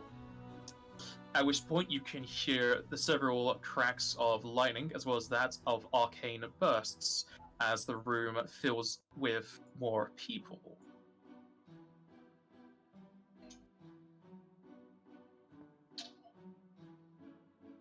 Whoa! There's a lot of people. Do we have time to say or do anything? You have time to close your eyes. Okay. Where'd they go? As the smoke and the light clears from the room, you can see several people have now appeared, either through crashing through the windows or via teleportation.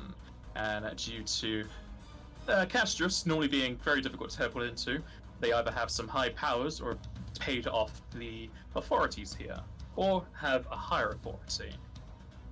Looking around, though Osos is kind of with blurred vision, you notice several of the Nefel army lieutenants and recruits you noticed before, as well as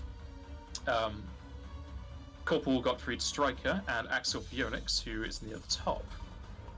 Surrounding the members, the Divine Destroyers bring out their weapons, whereas the Nefel troops bring out their flails and bludgeons, attacking the members, and the members attacking back. Though, as you are able to look around, you don't notice the lieutenants or Titan Backbreaker in sight. And as quickly as he appears, Axel runs up to your group. Thank God you got the message to us. Any bit later, we might not have been able to break up this party. Looks like the higher-ups have ran off. You guys, you good to go? We got trackers there. Absolutely, Kupo. Hey, Kumunch! There's better food afterwards. Get over here. Food? Yeah, I'll feed you a whole tobble pass if you come along. Alright, you four with me. We can leave this room till the lieutenants and whatnot. Let's go. Lead the way. Turning around with sword in hand, he darts off towards the north as he does a flying kick into the door, opening up into the rest of the estate.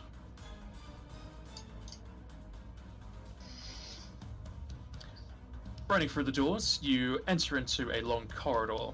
Several doors, both closed and open to the east and west.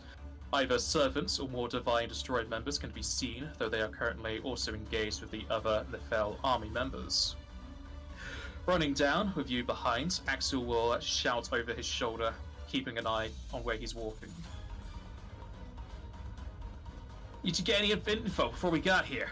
We only was able to hear so much through scrying. This damn place, so many barriers. Their timescales moved up to today. They're planning to finalize everything and create the plane today. In just mere moments, it will be completed. Today? Moments? That's so much quicker. Either our intel was wrong, or you definitely helped them speed it up. More Thankfully, we got that divine drive spike ready. He then pulls out a spiral rock from his pack and shows it over his shoulder. It definitely radiates with magic. You don't even have to use detect magic to see that it does. He then quickly hooks it back onto his belt. As long as we get this to Titan Backbreaker, we should be good. But I don't know what's between us and... Get out of the way! A Divine Destroyer member comes charging out from a side room as Axel moves his sword to show the blunt end and smashes it into the guy's face, knocking him unconscious in one blow, and he kind of just falls onto his back with his legs up in the air. Sorry, we're too good at our jobs. When we find her, should we try to make her believe we're still on her side for a few moments? Yeah, it's possible, though. If there's defenses set up here and you get there without anyone else, I don't think she's gonna buy it. Well, we'll see what happens then.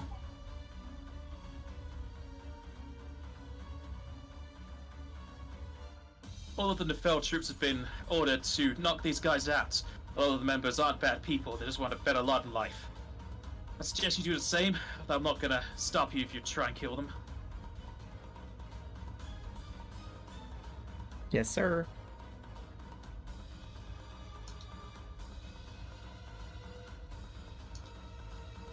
Running through the hallways, you hear several thunderous movements of feet behind you as the Divine Destroyer members that weren't just subdued or were in a better spot have been charging towards you.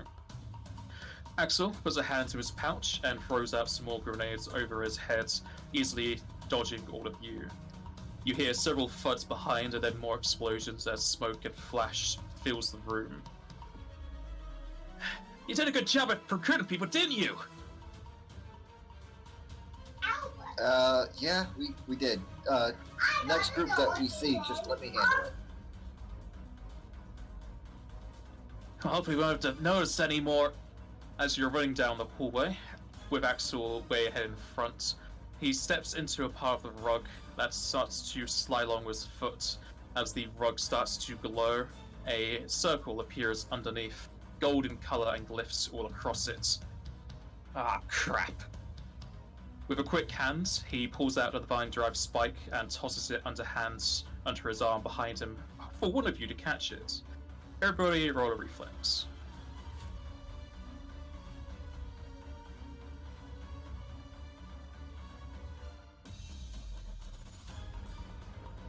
I don't think anyone's going to beat Mogby.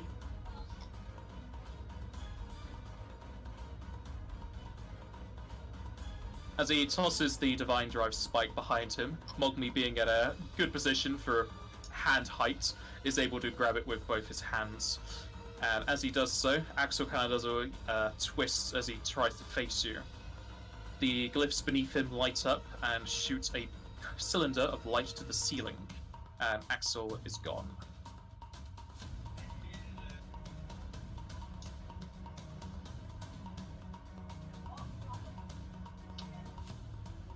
Well, no time to dilly-dally, people. Let's keep moving. Stay behind me. Well, make your way. Let's go.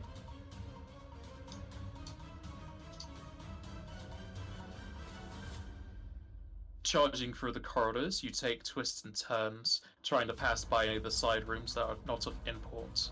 You come up to another set of large, double oaken doors in front of you.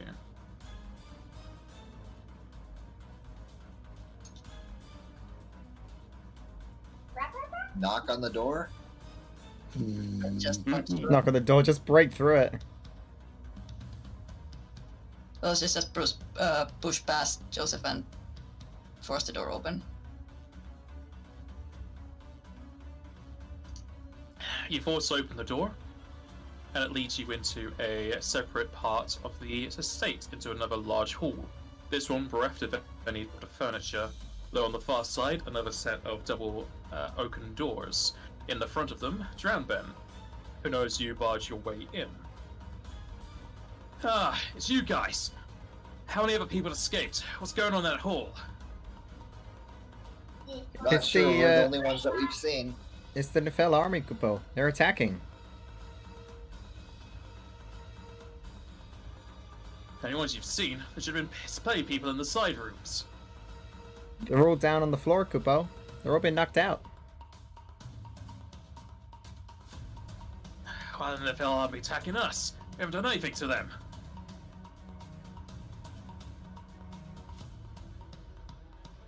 I'm not sure, Kupo. Where's the rest of everyone else? Is everyone else safe, Kupo?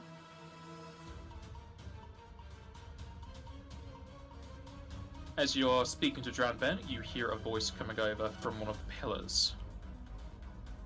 The Moogle has an anti-divine weapon. What? Drownben looks over to Mogmi, who holds onto the Divine Drive spike.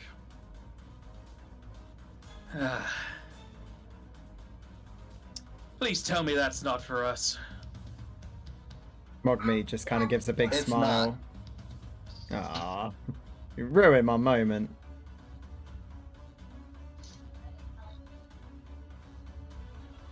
Well, my oath bounds me. I liked you guys. He draws his Nodachi into hands and goes into a fighting stance. Mogme's moment feels like it's just been ripped away.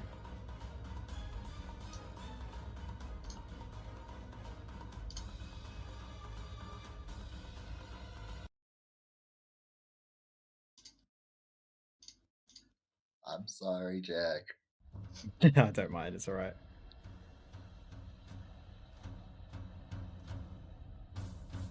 Worth the try. Have you still got the +5 from last time, Joseph? If not, your initiative's really high.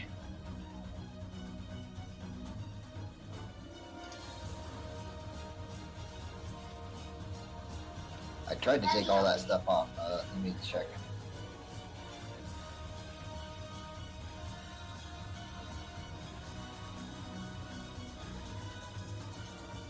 Yeah, I did.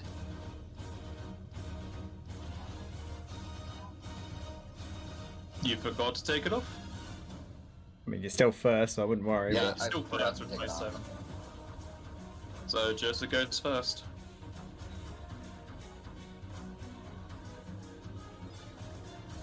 Oh boy. Move action to pull out a scroll, standard action to cast it, and Joseph goes invisible.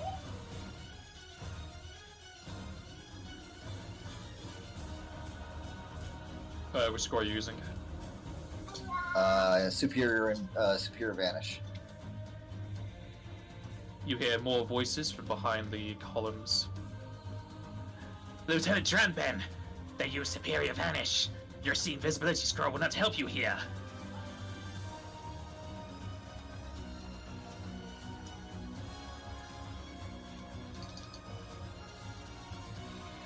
Fogby.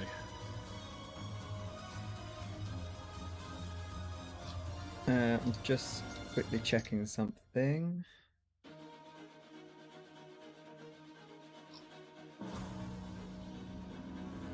What level are we? 17? Yes.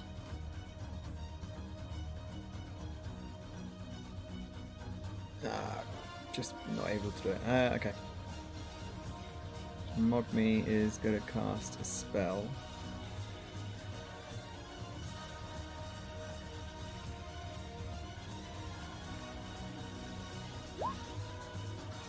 Everyone has haste.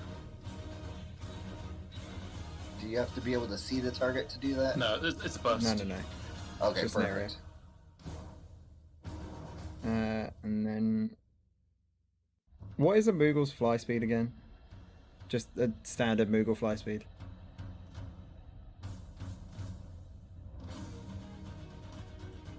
Their fly speed. I'm pretty sure it's really bad, but...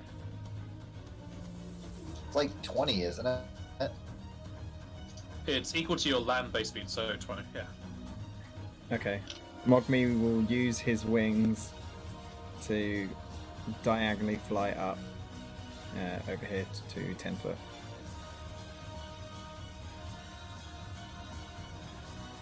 Crew much?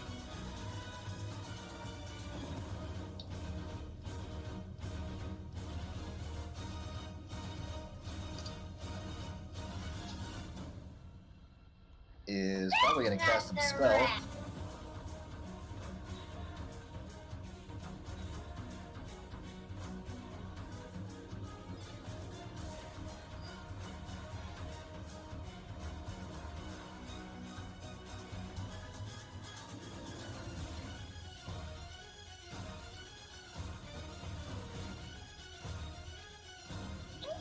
Oh, that looks like fun.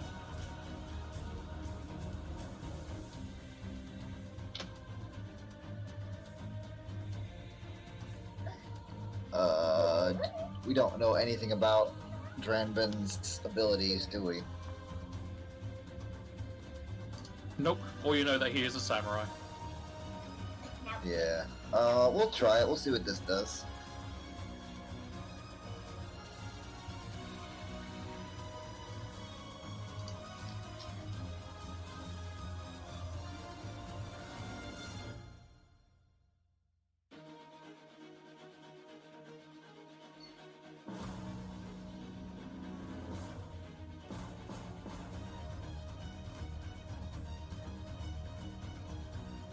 One fortitude and 2 will saves, please.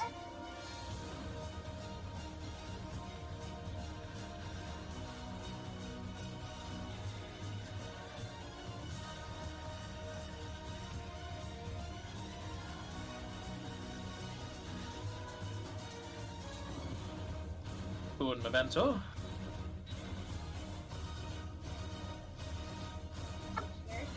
DC should be 30.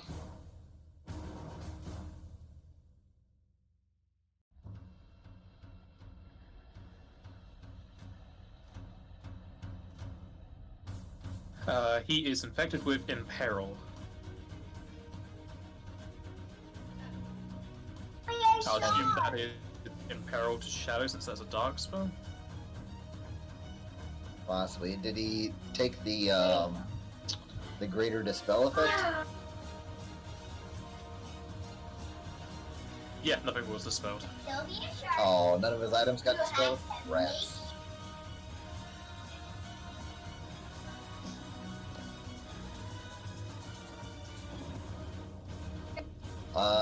And then he's got move actions. I don't remember what his blue mage stuff was.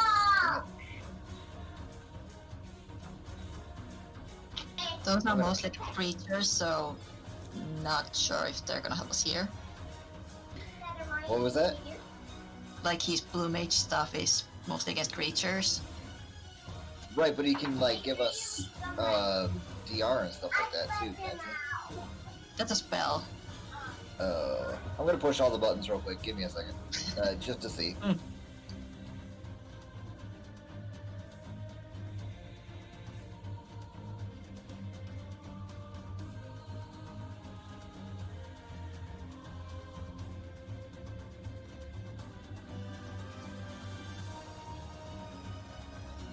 Okay, the other two require knowledge checks, so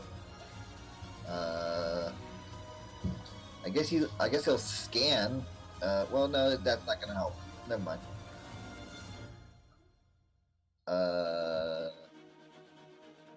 Yeah, I don't know. I guess he'll just stay where he's at. All right.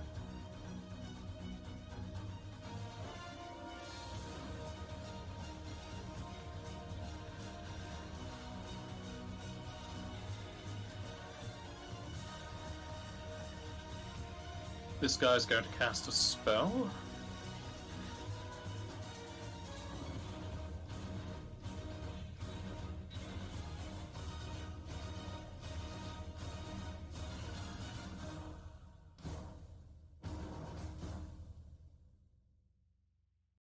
Now to check the DC for this.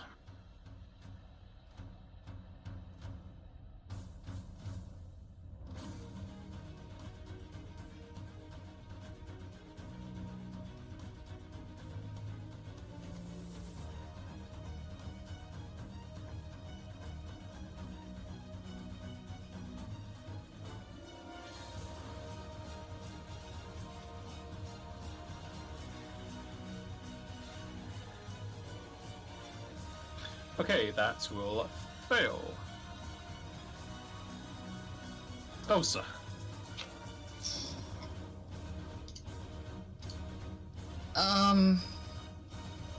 Question about these guys. Are they like race we would know of?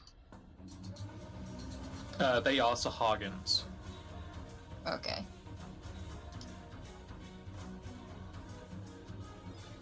Alright, no, I guess. I'm gonna rage.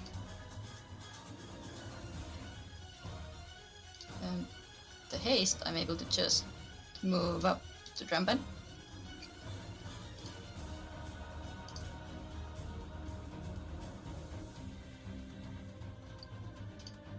And take a swing at him. Non-lethally. Look at you being a good guy. Hey.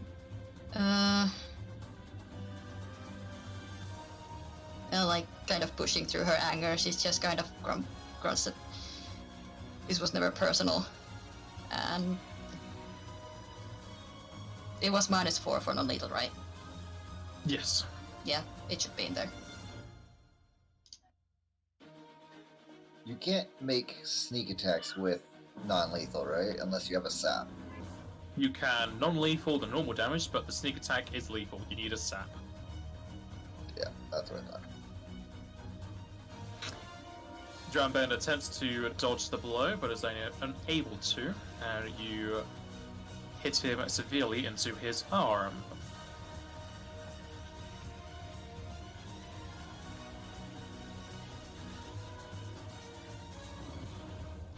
The hole is probably gonna be lethal. Yeah, the holy will believe. Yeah, I can't really help with that, but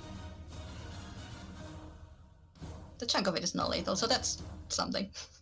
I always forget how non-lethal works, and how like knocking somebody else out works. If it equals their current health, they're unconscious. So you just have to do more non-lethal damage than you do lethal damage? Yeah, essentially. Alright. That's a great way for me to understand that.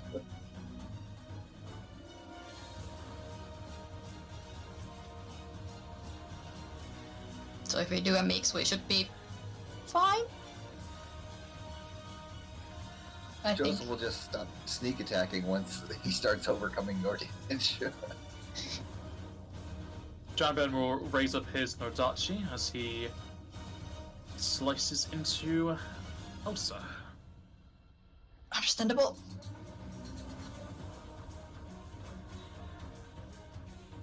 And he is going to crit you twice.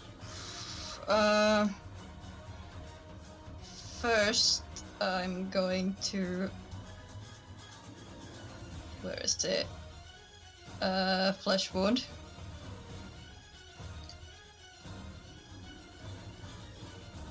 Well, we know if that's a crit, but it's still something. Straight rounds.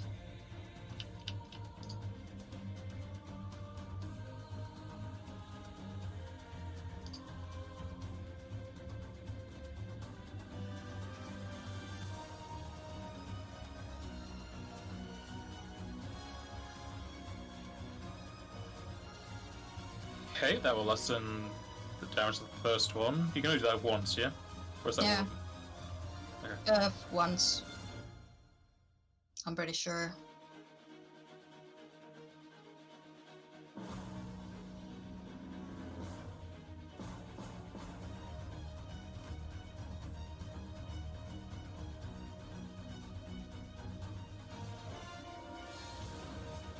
One, two, three, four.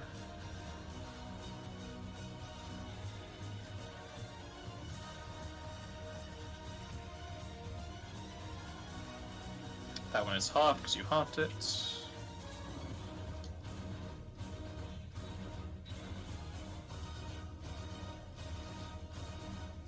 Okay, he is hitting you 4 times for 196 non-lethal. Oh boy.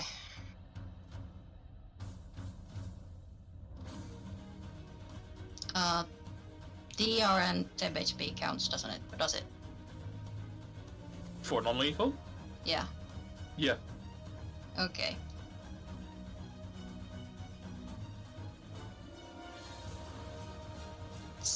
Okay. He also.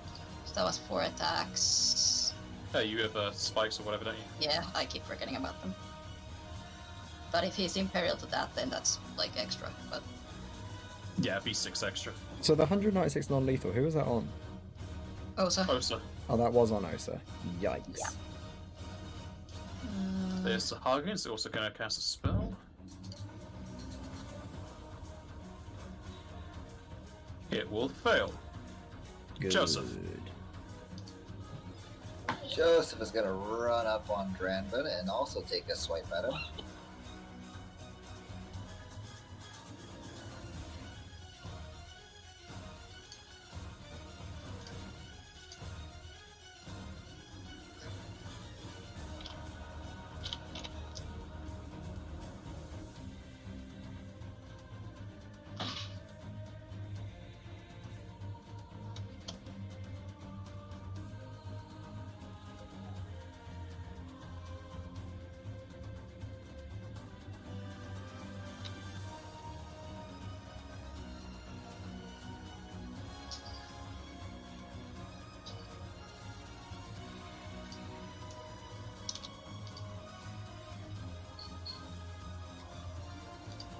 You're gonna press the button for swiping? Yeah, There it is. I was making sure that I was doing it right because there was bonus to attack modifiers that I didn't recognize, so I was trying to figure out where they came from. Okay. Did you put in the -4 for non-lethal, or you're not doing non-lethal? I'm doing lethal. You non-good person, you. That'll hit.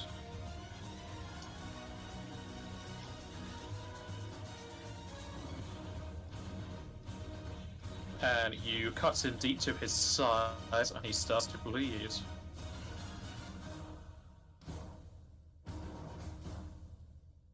Oh ho ho. He's bleeding, is he? Oh God. What happens when you step? That's all I got. Did I hear Big Boy's bleeding over there? Yes. Don't kill him.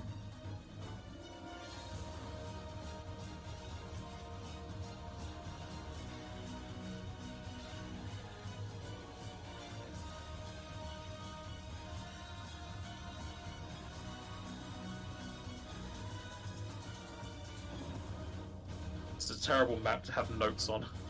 Knowing that he is bleeding, Mogmi will not do what everyone thinks he's going to do. And you're gonna heal him so he stops bleeding. I'm going to cast Stopga. It's going to hit Dramben and that's a Hagen, because they're within 30 feet of each. But I can't hit the other one, so the other one's just out of range. I believe the DC's 30. So I am sad about that SR. It's PSR's Chromancy and Feebling. Spell Focus doesn't stack, so just Feebling's one. Does it not stack? No, Spell Focus does not stack. Damn it! I didn't know that at the time.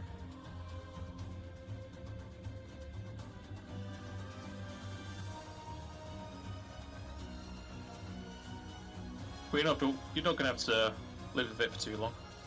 Very true, very true. So it'll be 39. Yes. So it's Stramben on the east, Hagen on the right, yeah? Yes. Alright, they are both stopped. There you go. And they are stopped for Like 7 rounds. 8 rounds. Oh, 8 rounds, because you're 17, yeah. Yep. Very much.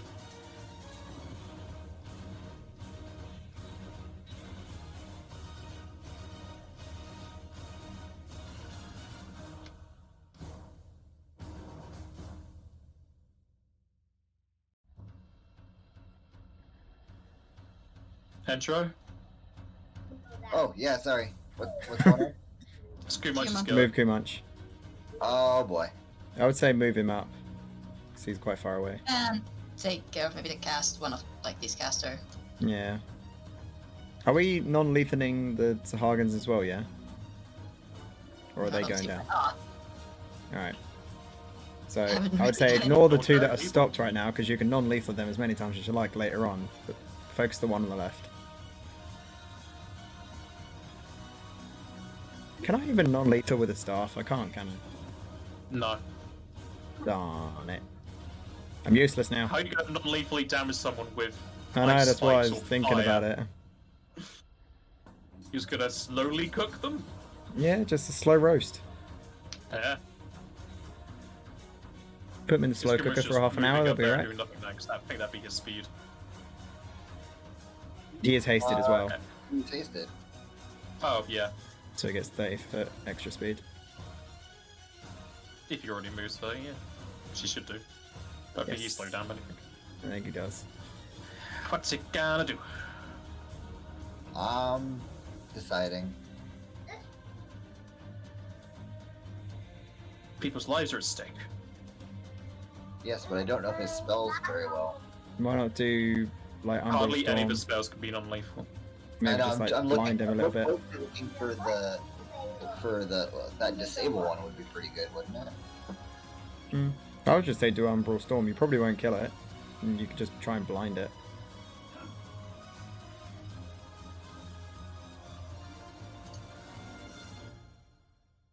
Or you just don't want to just move up to it and Or you maybe can it's just nothing yeah, harder. or you can double move if you want.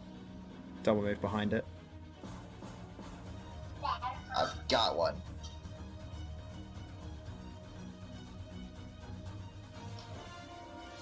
But he's gonna make that a 9th level spell.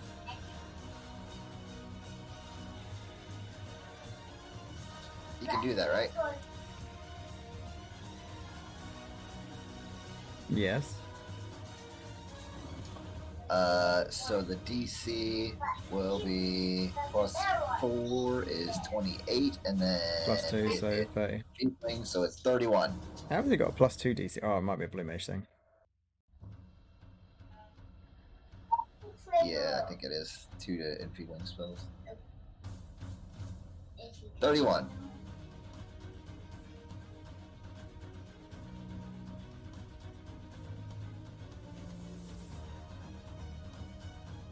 It's gonna do some damage, but probably not enough to kill it. It's a ranged touch That's what attack, you isn't think. it? What So was you need that? to do, isn't it a ranged touch attack? Don't you need to do a ranged attack for it? Oh, it is. Yeah, you range touch. You just do the click the ranged on the attack tab.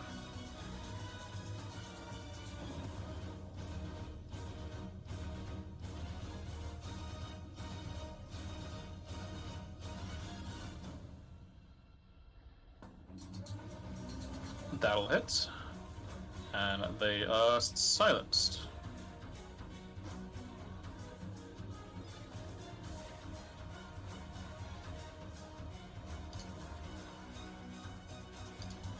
For 17 rounds? Wait, no, hold on. No, it's just 1d2, so you need to roll the duration. It is then going to cast a spell. What? Meta magic. Yar. He keeps failing with his blade check. Good. Osa. He's gonna frenzy. To not Oh, someone's died.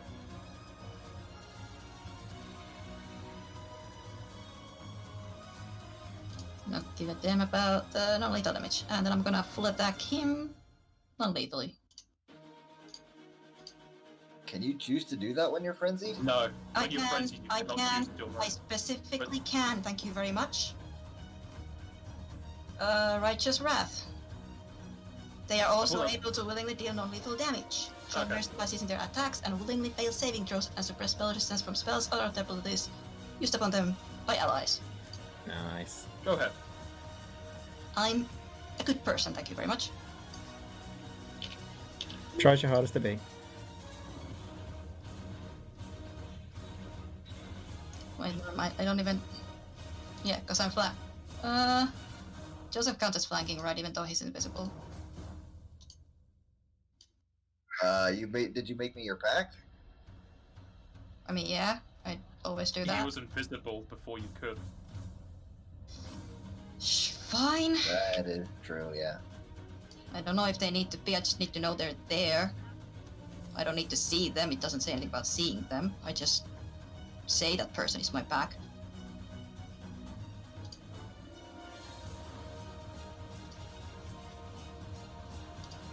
Oh, come on, Berserker, come on, Berserker. He may select one willing creature to form a hunting pack with. It does not designate that you have to see them. I mean, it does say select, though. I'll say you have to see him to do it. Fine, thank you. I'm just my back.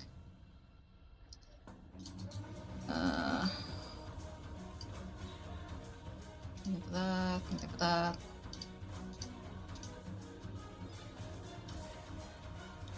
Everything but the ring is non-lethal.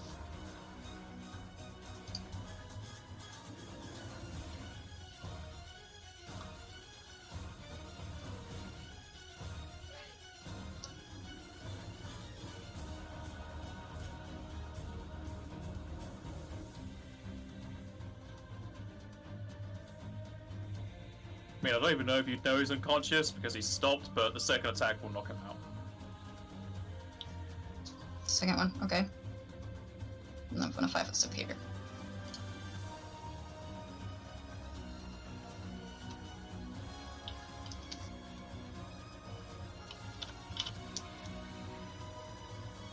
Alright.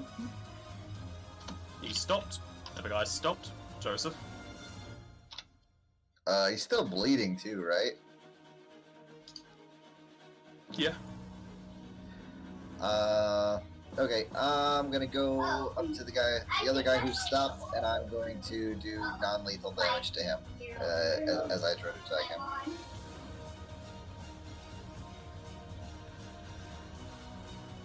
He is stopped helpless.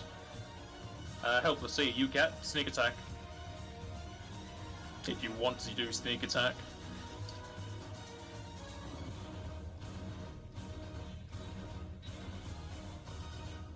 Will you? No, I'm just gonna do non-lethal.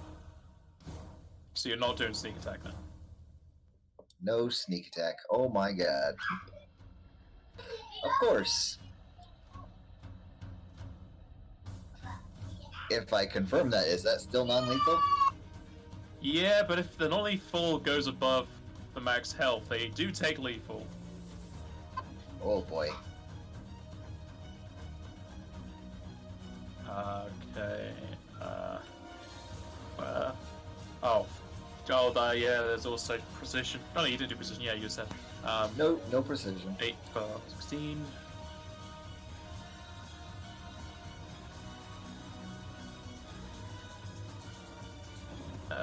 Itself is that. 69 damage.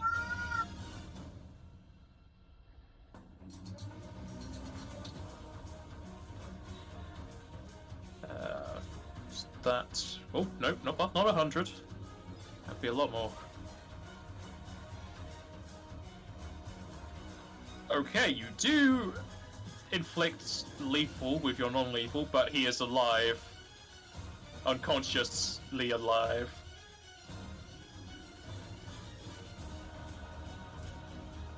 You were close to killing him, though. Uh-oh.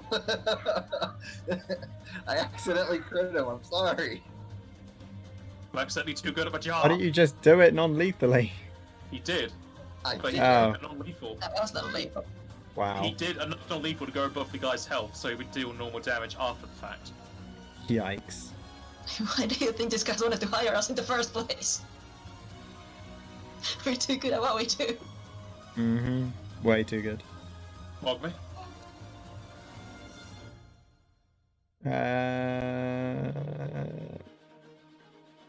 Mogme will hold after Osa. Pretty much.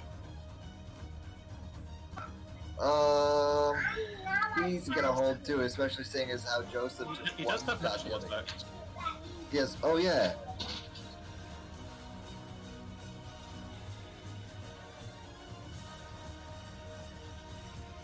And you can do non-lethal with your natural attacks. Just -4 as normal.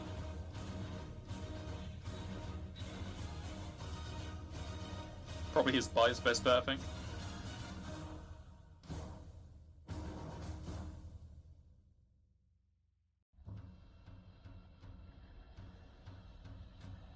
take the -4 out because I'm not gonna mess around with this character sheet. Okay, so that'd be. He's knocked out.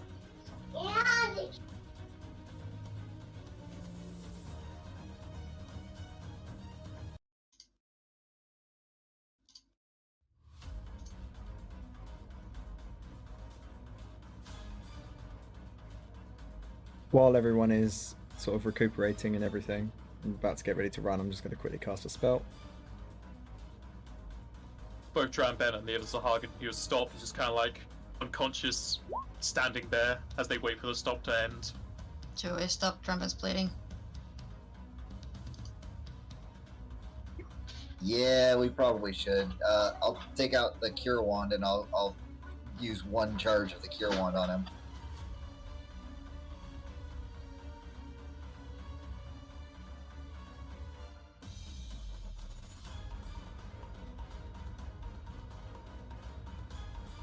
Alright, that will stop the bleeding.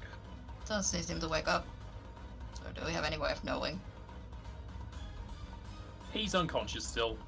Okay. That's good enough. I mean, even if not, he's going to be stopped for another minute. Just before you open this door, I'm going to cast another spell, but I'll wait literally right before you open the door. Are So we gonna just keep moving immediately? just I let don't me know even when need you to open wait it. for exhausted anymore, so let's keep going. Yeah, Joseph's gonna open the door and try to keep ahead of you guys. That's it, you set off all the traps. Okay, there we go. Alright, as you form up and move through the next door, you'll move back into another hallway. Running down the hall, you'll pass by some more rooms to the left and right, though since you're so deep into it now, it seems they're mostly barren. A lot of people seem to have been near the front. You continue to hear the signs of battle, both from explosions and the clinking of metal from behind you, though it quickly dies down as you reach a staircase leading down. Do you know what we should do? What's We've that? still got the link shells, haven't we? Why don't you contact Shersha, say that I've betrayed you because I'm the one holding the thing. You guys get close to her, and then I barge in the room, and then you attack her. She probably wouldn't answer her link shell right now. She always has them on, doesn't she? She has them on her, but she has to use actions to answer them. She's probably in the middle of a battle or something. Or getting ready for one. No harm in trying. Yeah. You never know. You got a high bluff, And we and don't you are know, invisible. To be fair. we don't know if they were able to warn ahead of them whether or not, so why don't we hide that for now? Yeah, like I said, it was just an idea. Hand it to me. Here, I just grab Mogmi's leg. I mean, I can just stick it in my backpack so it's hidden. I mean, that's true, but then it's in your backpack. I don't know. Whatever. Yeah, I'm Whichever trying to works. keep it away from sort of front line. You don't want them That's swiping true. it off you.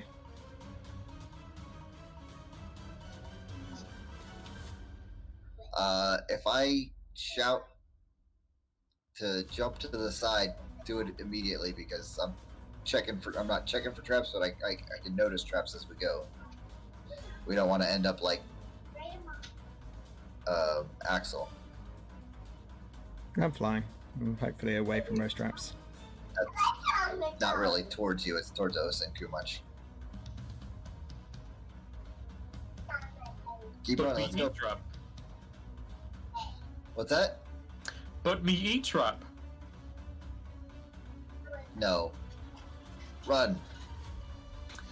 Descending the stairs, you move into a lower part of the estate, though thankfully, there still has windows near the top, as if you're in a normal, well, not a normal basement, but it's like a side basement, so you can peer into the outside and still have light.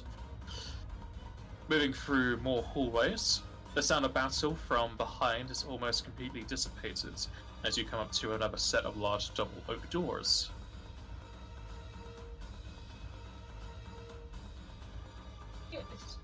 Open them.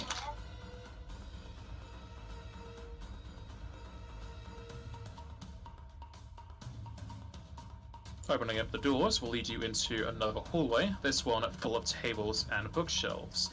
Another door leads off towards the north, however this one is blocked by a Shersha and a few trolls. Noticing you approach, she speaks out to you. There is no Shersha. I see Drowned Ben has fallen. Why have you done this to us? Had to be done, Joseph Kupo. still moving, since he's invisible. Do I see Shirsa? Yeah, no, she is there. Yeah. I just didn't. She hasn't got a name tag on. She's difficult to see. Oh, there she is. I see her. Do we need to be doing rounds? No, she's currently talking to you. Okay, I'm just gonna run up to her and sneak attack her.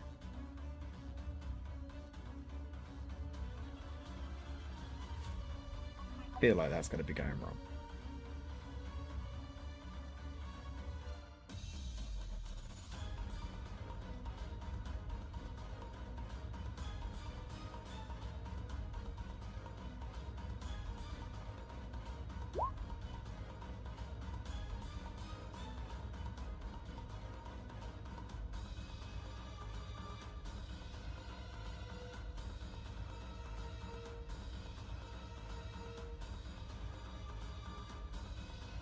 That will hit as she feels the blade into her, and she shouts for the trolls to guard her.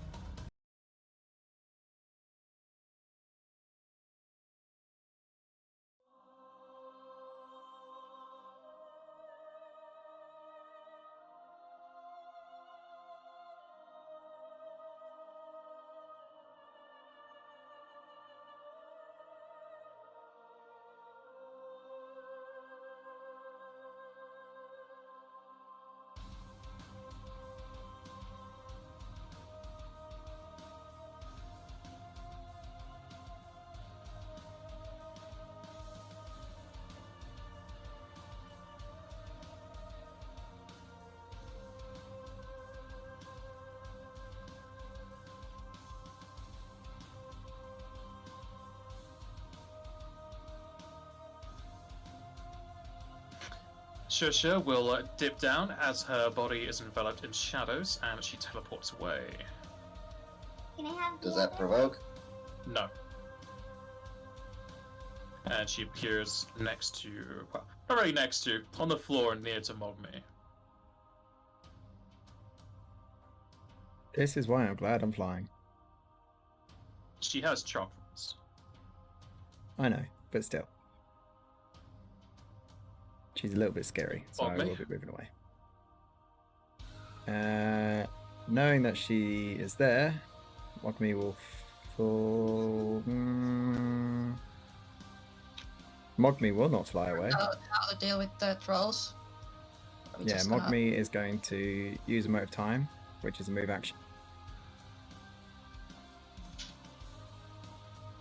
And instead, teleport. Over here.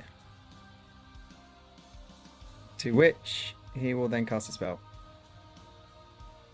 This will be a swift action because of my time spell surge. How long has it been since the last room? They are within range of everyone. So those three maze It's been- trolls. It's been 1 minute since the last room. Okay, so haste is gone. And it's, yeah, there you go. What stopped her on? This troll, and then, well, it's all three of them because they're within 30 feet. No. They need to be of each other, so this one needs to be 30 foot of him as well. Okay, then it's just going to be these two instead. Just those two.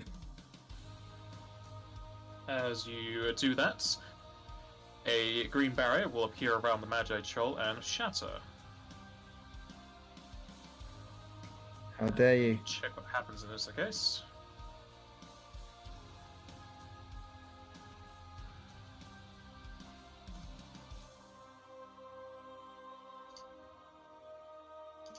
It's not like going to be like a reflect, is it? It would have been, yes. but you did more than it's worth, and reduces the save. They save. They both save. Mm-hmm.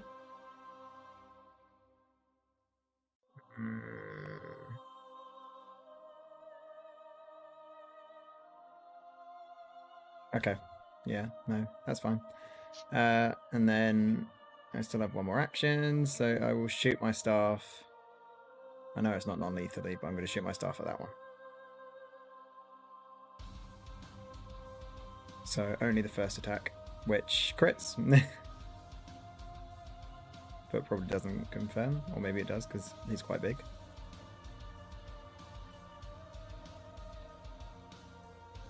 That does confirm, yes.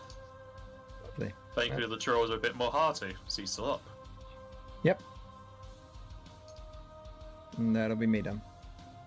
Because this Magi Troll is going to cast a spell.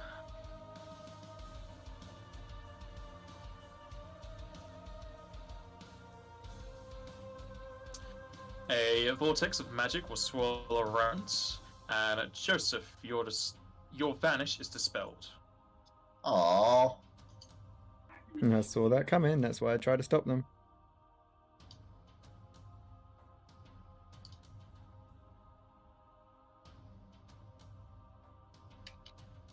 Sky is then going to move.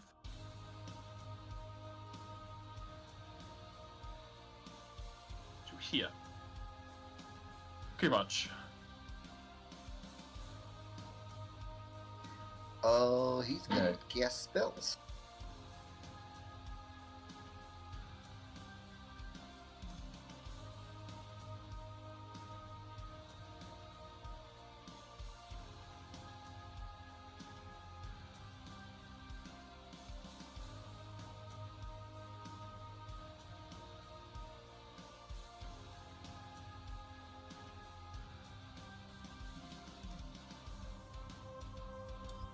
How bad is that,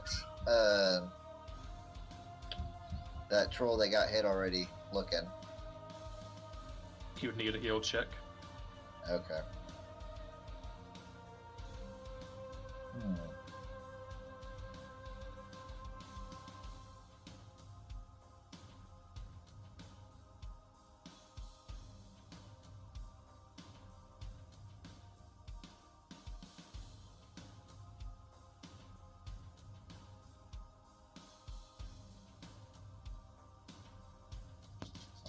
Rain, 20.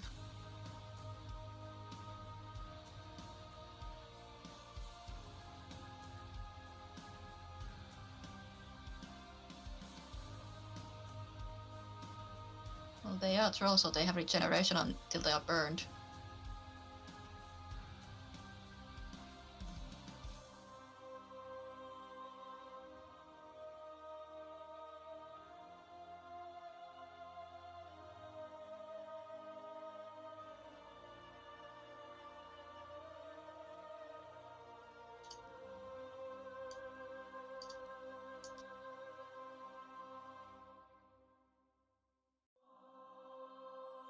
Those two are gonna need to make reflex saves as he casts Emerald Storm.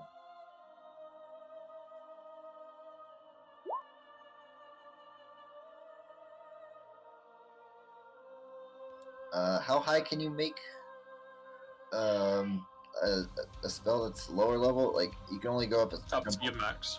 Oh, up to your max? Ooh, that's different. Okay. If you're talking about the heightened spell magic, just go up to the max you can cast. Okay, then he will make that up to a 9th level spell. The troll will fail their save.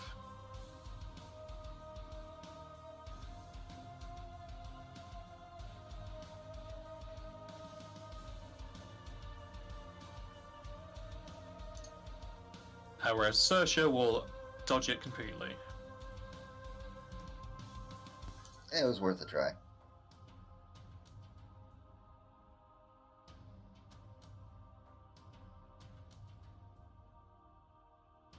Screw much done. Yeah, I think so. He's gonna move back a little bit.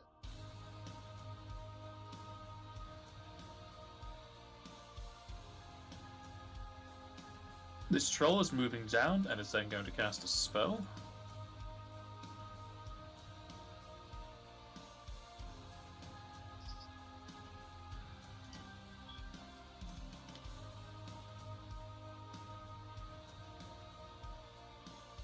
And Sure stops bleeding.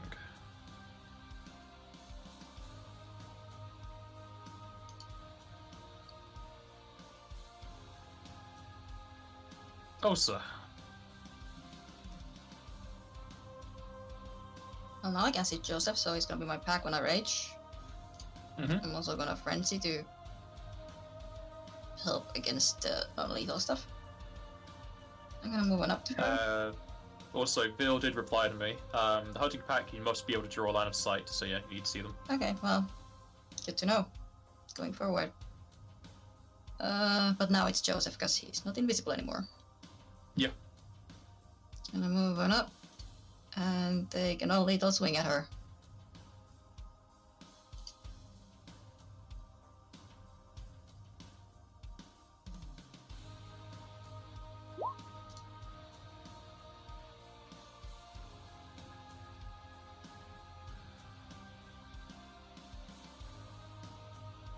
You blunt in the side of her arm, giving her a big bruise.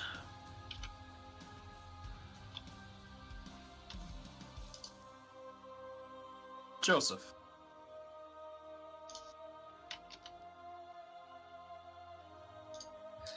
Joseph is.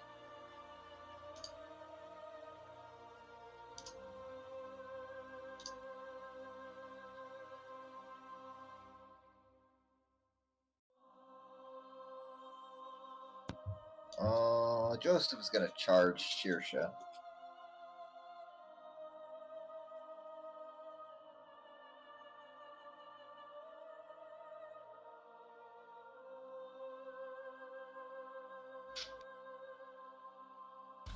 Did I hold the button down when I was saying that Joseph is gonna charge Yeah. Shearsha? Yeah. Okay.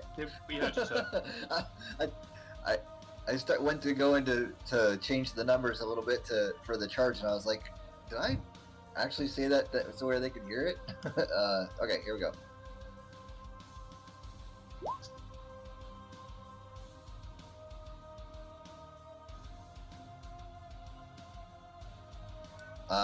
And her AC is lowered by 6 for me. Oh wait, no, you healed the bleeding. Never mind, that goes away.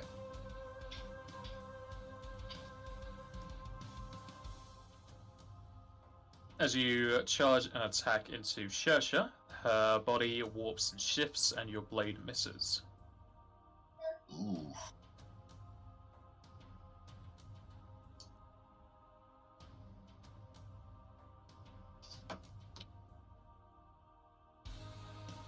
Oh, yeah, I guess I need to move myself, don't I?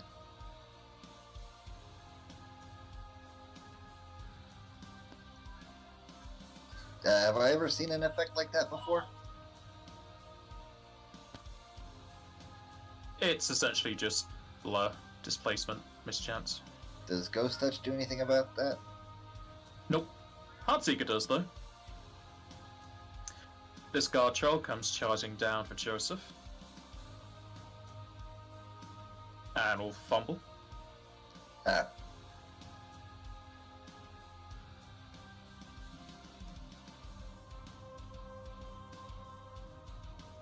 Shersha does a fainting action. That would be Sense Motive, right?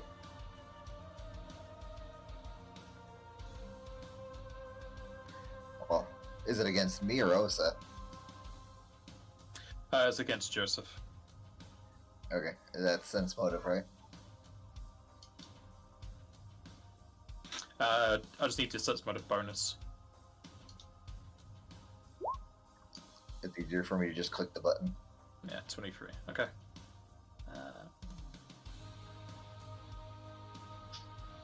You will sense motive against it. Can you be flanked? Negative. Not unless they're four levels higher than me as a rogue. Thief, but yes. Thief, yeah.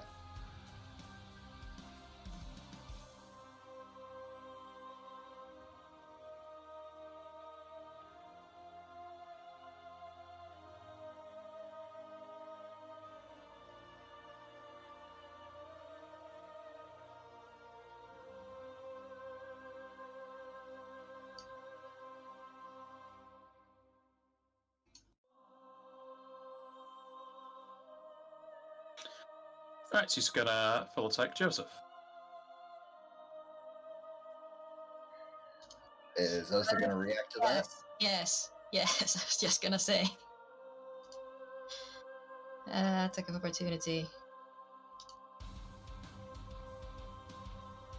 Both are non-lethal.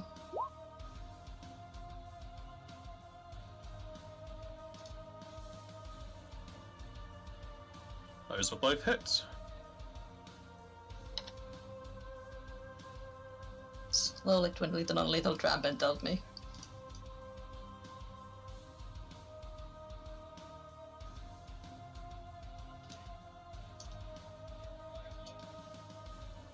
She twirls around with her chakrams, slicing into Joseph, like going for the non-lethal parts. She'll hit you 4 times for 62. Okay. Mugme. So my health is still the same as it normally is, right? I just have 62 non-lethal off to the side. Yeah. If you go to your character sheet on the core page, just beneath your normal health, there's non-lethal. Or you can put it into your blue bar since you don't use that for anything. Just make it minus 62 or something. Captain Stopka. On who? These 3, Alright. because they're all within range.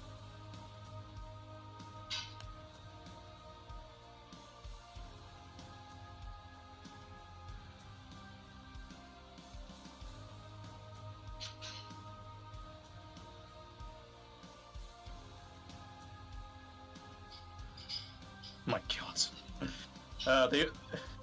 They're all stopped. Yeah.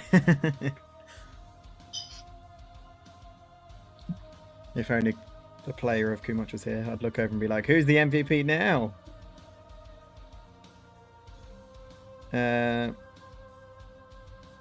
Just because Mogmi can, he'll shoot his staff at the Magi troll just north of him. Uh-huh. Just the first one.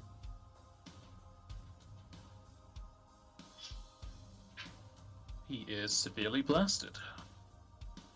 Good. Goes to the one on the left who's stopped, but it's just still going to regen because it doesn't stop that. Kumach.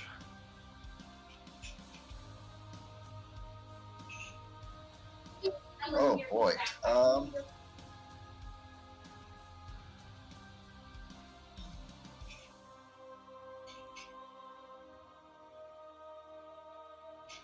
The one that isn't stopped is still he was not hit by Emerald Storm before, right? It was the one over by Shirsha.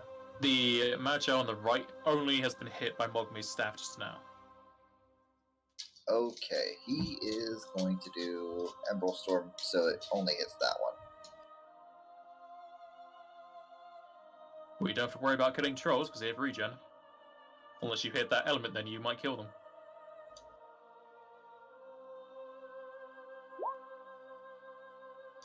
He is again going to boost it up to 9th level. Using a border MP. That's a good thing you did, because I crit my save, which doesn't even matter, because they pass. But you will take damage.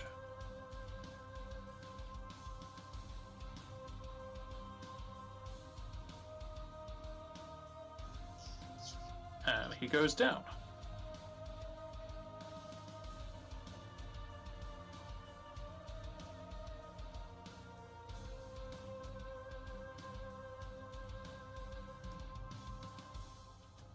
Osa. 5 step up. Full attack starting with Shirsha. And now I get to cancel the 4 out with Joseph. Yeah.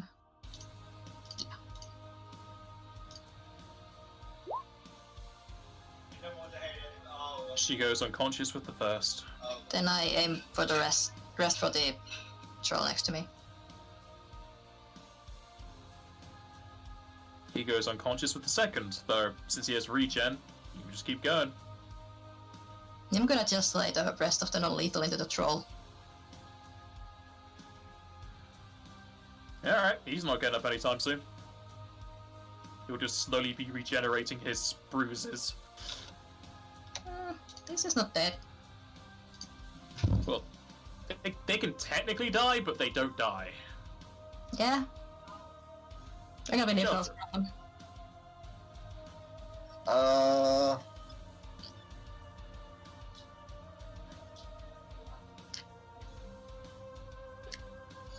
Do I want... I'm not sure if I want to hit this guy with the fire, just so that it doesn't regen. But I don't know how much damage that Osa just did to it. So I might actually kill it if I did that. So I'm just gonna run up and smack the Magi Troll that's disabled. Stopped, but essentially the same thing. Yeah, that one. Do I want to do sneak attack damage though? As long as you don't turn off the regen, he won't die. I have fire on my weapon. Alright, looks like you did them. I'm gonna Maybe do. not. I'm gonna do non-lethal. Go. So you're not doing sneak? No, because if I do sneak, I might accidentally kill it.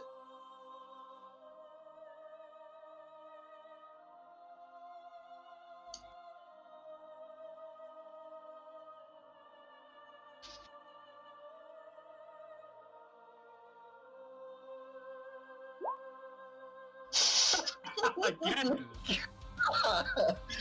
Twice! Too effective. Oh my god, look at that precision damage and the critical damage. Oh my god. Okay, let's see how much close you are to killing this guy. And I did fire damage, so I stopped its regen.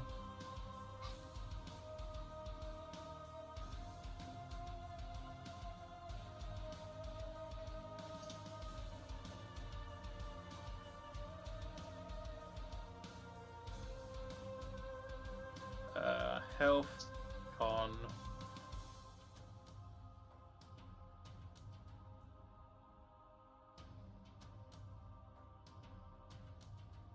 Can I Oh! choose? Alright, he is. He's not bleeding or anything. Well, you can heal him straight away. I'm just gonna tell you, he was 2 hit points away from death. And he's not bleeding because I didn't. No, he's bleeding out just because he's in negatives. But Oh, if you heal oh. him, he'll stop bleeding out. But Okay. if you don't heal him, he is most likely going to die whilst unconscious. Okay. I will take the time to do that. I'll use a charge from the Cure Wand. Yeah, all these guys are down.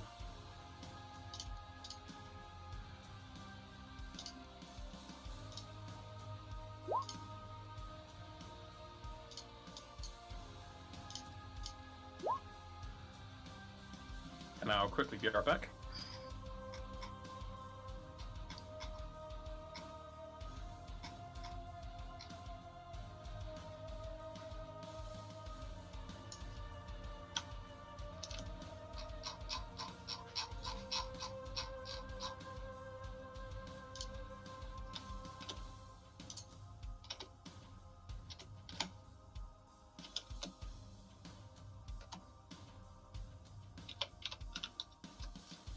How do you get rid of non-lethal damage again? Just healing. Come here. You have to do the same amount of healing, or is it just any healing? Any healing, it's just if you had like taken also hit point damage, they heal simultaneously. Okay, so if I just do one hit on the Cure Wand, I lose all of that non-lethal? Like, you heal the amount of. You heal the amount. It heals similarly to regular, but it heals simultaneously. With Okay. 20 points of lethal damage and 20 points of non-lethal, and then you heal 15. You'll heal 15 of both. Okay. Does somebody want to hit me with a slightly higher level cure, or do you want me to stand here and just use wands for 20 minutes? I mean, humans could do one waterfall, because I'm also pretty deep in the non-lethal. Yeah. For me, it doesn't matter as much, because I can negate that with Frenzy, because I don't care about non-lethal when I'm frenzying. But if it stacks, it can still be painful if I don't get the frenzy in time.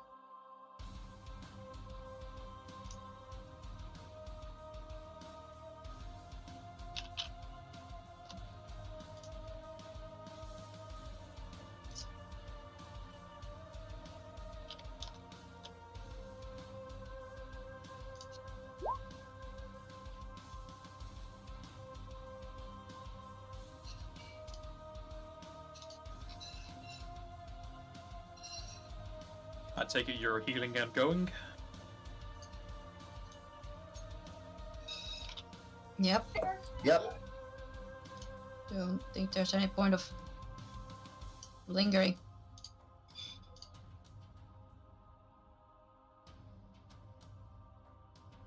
Continuing to leave through the northern door, you'll head into another set of hallways that leads up to another set of stairs.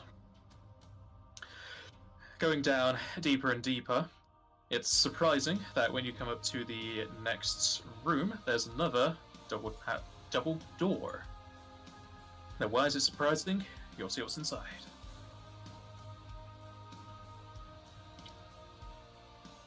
Those doors open. The windows, now with stained glass and a almost underground like forested area with lights beaming out from stones, lights up a almost temple or church-like area. Several stone pews are set up with a large shrine off to the west. Though instead of people praying or anyone on guard for this hall, you instead see a painting of a Zane cloth on the altar, as well as the top hat from his bone commander, who is no longer amongst the undead. Does that mean we get to just skip this room? Well, you killed him, so yeah. Okay, keep going.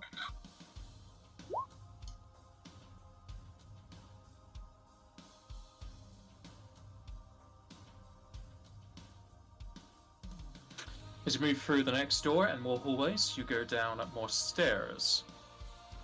I don't think I changed the music over. No, I did not. And leading down further and further, the windows disappear as they are replaced with smooth stone.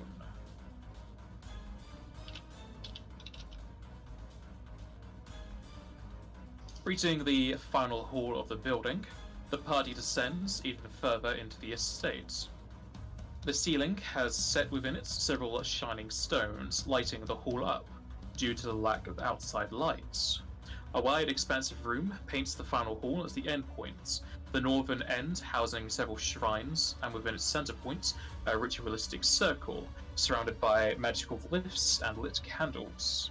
Standing within the circle is Wyznwyb, radiating power as she pulls it in from the immediate vicinity, obviously preparing for an attack against her. Noticing you rush down, Titan Backbreaker looks up to the party and shouts across the hall. I know it was too good to be true. So many pieces falling neatly into place. Your joining our group should have been suspicious ever since you went to Cistern Hold. Tell me, villains, why do you disrupt our goals of saving this world from disaster after disaster? Because we don't feel that it's right that you're going to destroy this world first. Why should you get to decide which world survives? And you're the one fooling people into giving you power, giving them false hope about something that's never going to happen. What rumors have you been listening to? I do not aim to destroy this world.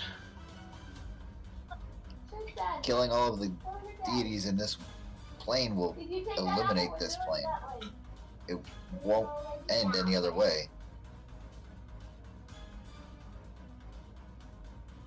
And what proof do you have of these claims? Kefka did something similar, and the world survived. After a long time of disaster. A lot of disasters happened. So many people are going to suffer if we let you do this. And countless more will be thankful. This world... You think they will be thankful after they learn that you fooled them? You promised them new home, new hope, new life? For what? Destruction, death, suffering? You really think they're going to be grateful to you? The number of people that you could bring into your new plane would be extremely limited, and they would have to be here. You would destroy everybody on all of the other continents, and that is not okay. You shouldn't be the one to be able to choose who survives and who doesn't. No one gave you that right. And who gives the ones up on high the right? They don't even live upon our plane and make us playthings for them. There's multiple of them and one of you. Yes, a single That force. power should not be in one being's hand. That's why it's split up to multiple deities. This world, it's broken and unkind. Farms have their lands pillaged by plague. Good Samaritans fall to illness. Newborns never reaching their first breath outside the womb. I seek to fix all that as tattered. So Take away these predestined ends of fate. Say all good people should be punished. all part of the circle of life. It's unfortunate, it's sad, it's suffering, it's life.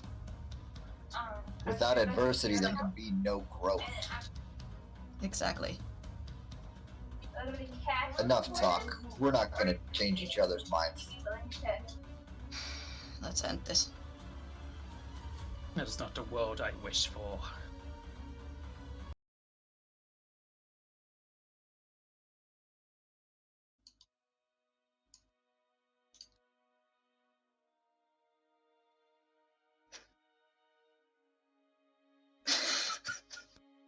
Well, that was shocking. Just so dramatic and every roll so low on initiative.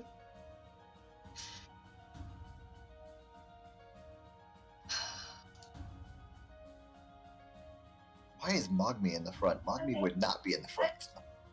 That's just how you were grouped up. Feel free to shuffle around.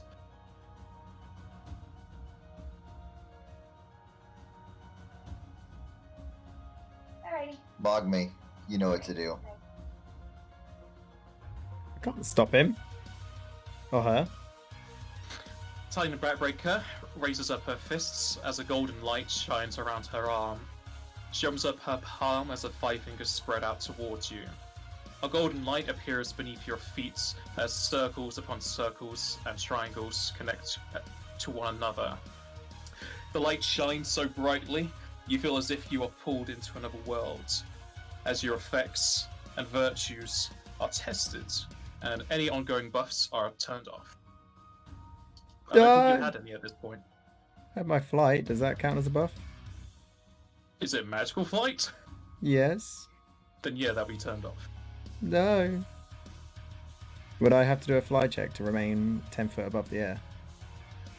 Yeah, because you're currently gliding. Okay, give me a sec. But you may be able to make it, depends on how much you put to fly. That much. Yeah, you're fine. Good, good, good.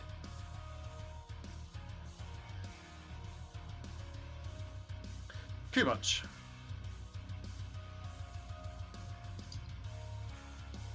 Is gonna cast some spell. She'll be in that square just to make it easier, because she was meant to be like middle of the circle, but the middle of the circle is like between squares. Yeah, fair enough.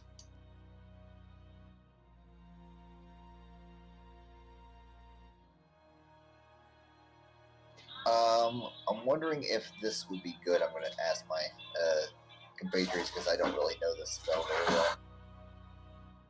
What's the spell?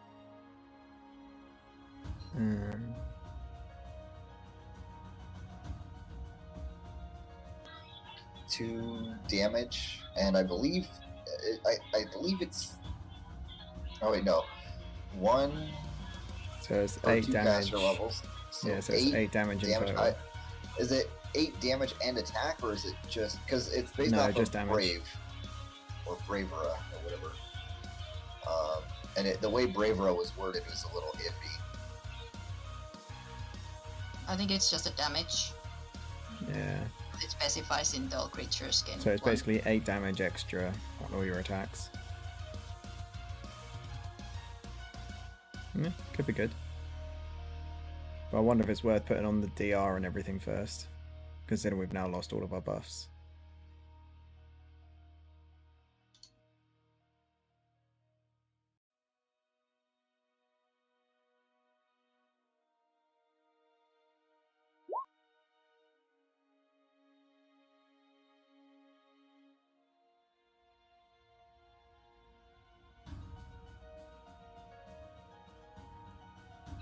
Oh yeah, Oh, it's touch subject as well. It's not. I don't know. No, All that's- creatures. that's No. bravery. Yeah, That's yeah. bravery. So you'd all just Yeah. get a +7 to physical, which is Joseph and Osa. Yeah. and Kumaj. He's not going to be doing anything physical though. He could. He might be. I mean, he could, yeah. I'm doubtful he would. Let's do defensive stuff. Let's do that.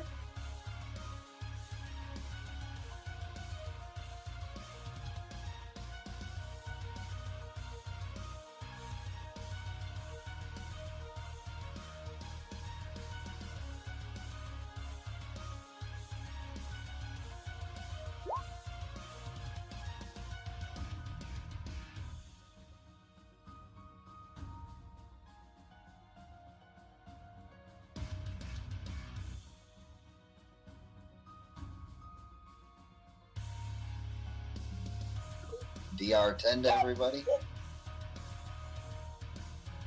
Nice.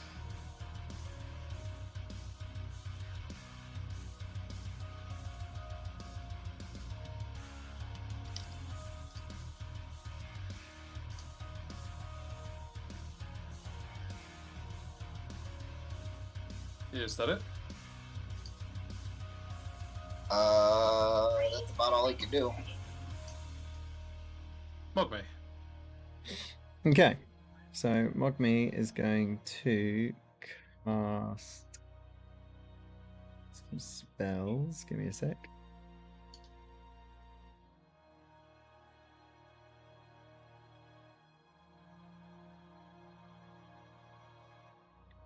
Trying to remember what spell level they all at. Right, so I'm first going to cast that. So I have time spell set.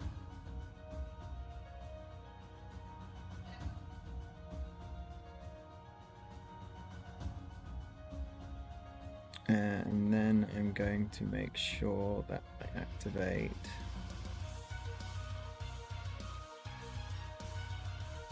that, which takes the standard action. Wait, no, I can't do it standard. I'll just use my standard. Damn it! Right, okay, it's fine. I can sort this out. What I'm going to do is I'll end my turn, and then I'm going to immediately cast a spell. Because it's an immediate action. So I believe that means I can take a full round action now, but it doesn't change my initiative order or anything. That's the wrong one again. That's for the current turn, and neither one for the next turn, which makes you dazed.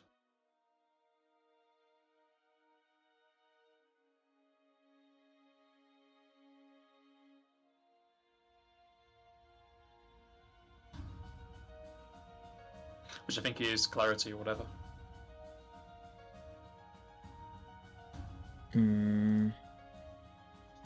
Is it? Yeah. That one. Yeah. This will mean that I'm not available next turn, but it means I can just get a couple buffs out. And then I'll swift cast this, so everyone gets haste.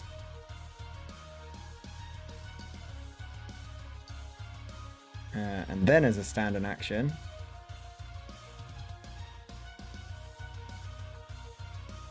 I will be doing Foretell.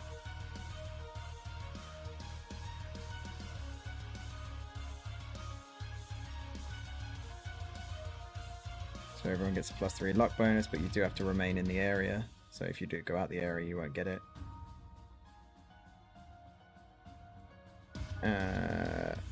And I believe that's all I can do, because I don't think I have any else.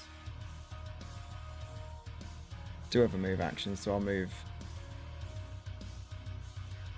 up to here. So I'm at least a little bit further forward for you guys. That's it. Alright. Joseph?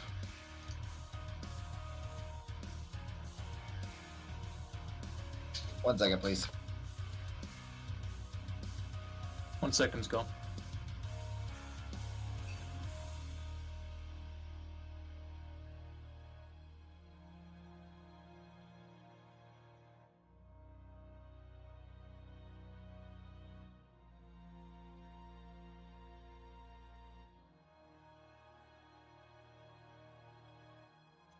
Okay, I am back. We have haste. Because I'm 20 foot up, the area is technically there.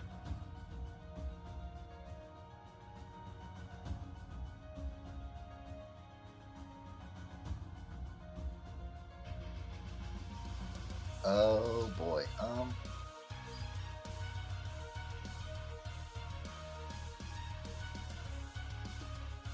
I don't really have a whole lot I can do, so I am going to attempt to mark Wyznwyb.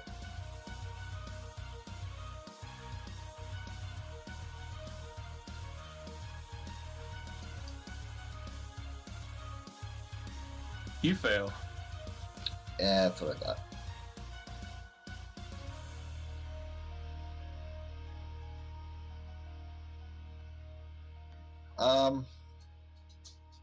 I've got 2 hero points. I'll burn one on that.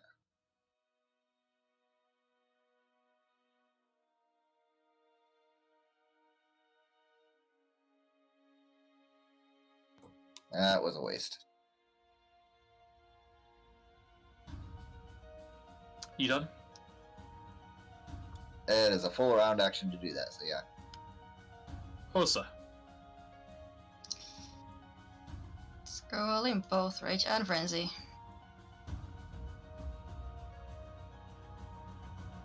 And then I'm gonna charge in.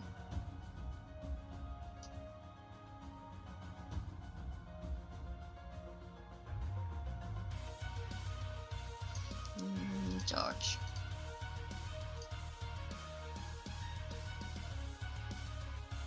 I'm going to attack her non-lethally.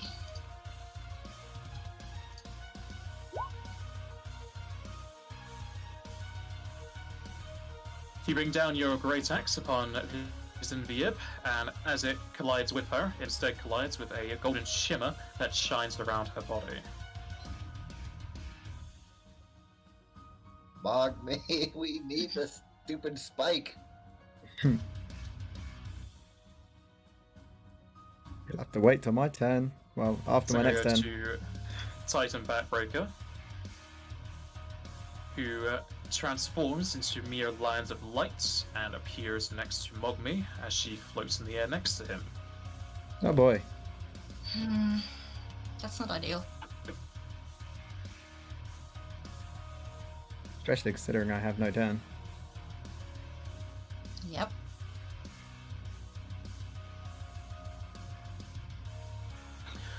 She puts out her hands with her fingers closed towards Mogmi, and she says, "Begone," and you can make a fortitude save.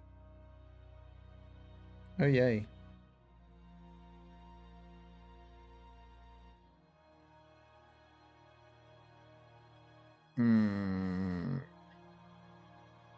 Do I want to Vanish. re-roll that? So 13.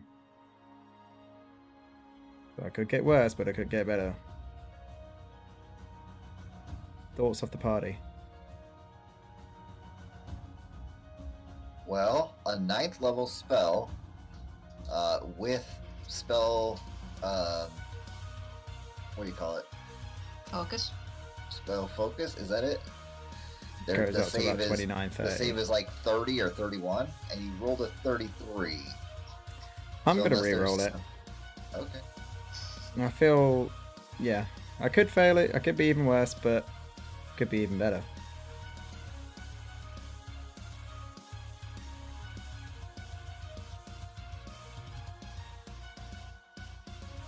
Don't let me down. You can't use temporary cover because you're dazed. You also don't have Ah, immediate action because your action comes to your next turn, and you already used your next turn. it's very true. Very true. Well, I'll have to stick with the 33 then, rather than that 25. Alright, you are set to -1 HP, and all of your buffs are turned off. Well, that was a waste of all my turns.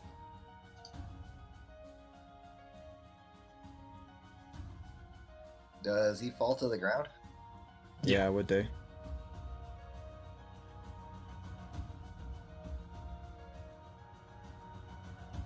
Crunch.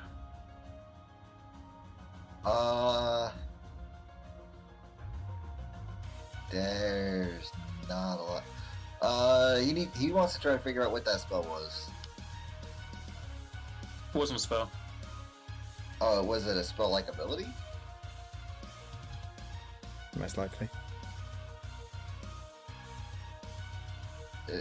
Would it be something that he can figure out through Knowledge Arcana?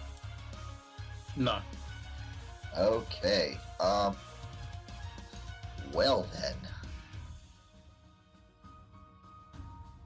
So just to reiterate, that divine drive spike was a vital part. Hmm. That's why I said, Mogmi, you know what to do. Evidently he didn't. I mean, He's you gonna could have pretty provided much more just gonna words than move just up that. to Mogmi and pull out the divine, out of his backpack. It'll be a 4-round action to search him. Okay. Can he get that started right now with his standard? Yeah.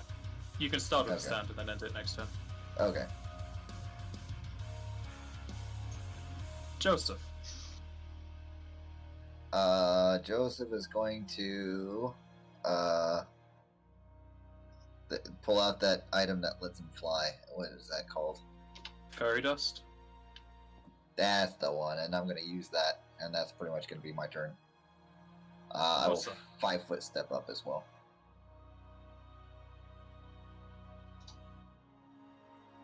Hmm. Moving as close as I can, and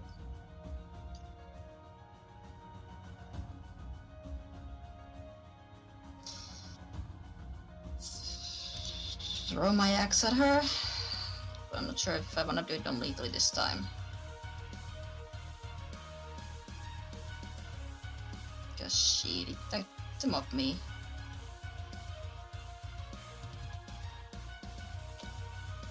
I'm sure she's gonna be fine. I'm not gonna do it non-lethally. So I still get penalties because distance.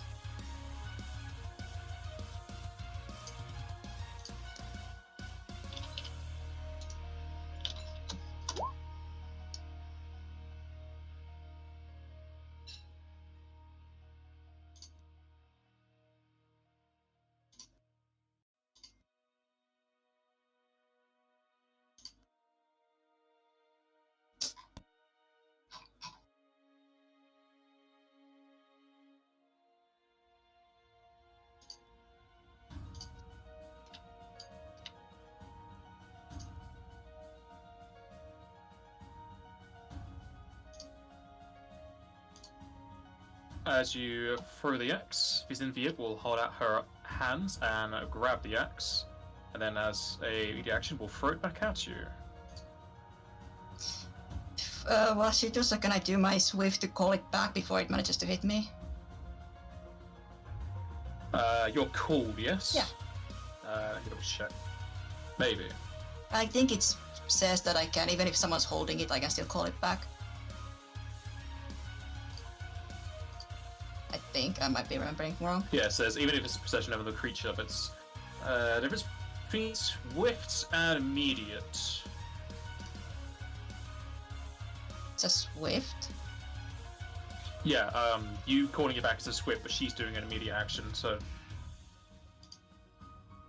Well, like, immediately after I throw it and see her catch it, I swift it to go back. Yeah, I'm saying that. She throws back immediately with an immediate action, so I don't know if you can do a swift to interrupt an immediate.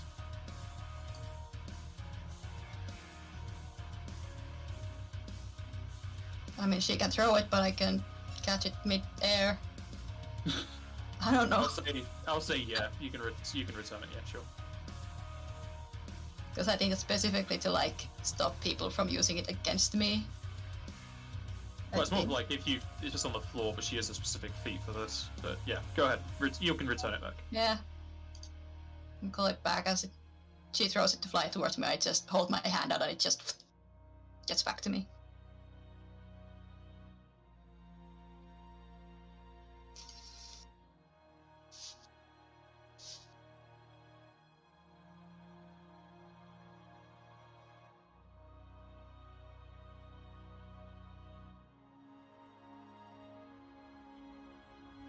Wyznwyb is then going to point a finger towards Osa's axe, and your axe needs to make a fortitude save. The axe? Yes. Since it's in her Saves when possession, they're it meant- uses her fortitude Yeah. save. This is a targeted weapon. Okay. What's my axe's bonus? So that is the question. I need to check. I thought if it was an item that was held by a creature that Yeah. uses the... Yeah, you can, but some effects state a weapon rather than the purse. I'm just double checking. You're probably right. I mean, even still, it still uses the wielders, I think. The way I'm gonna use a hero point to give myself +8.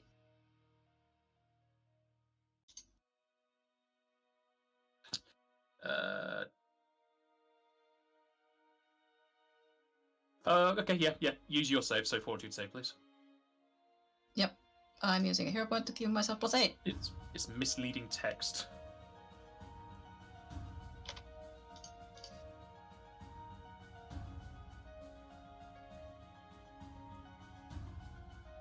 Rolling like garbage, apparently.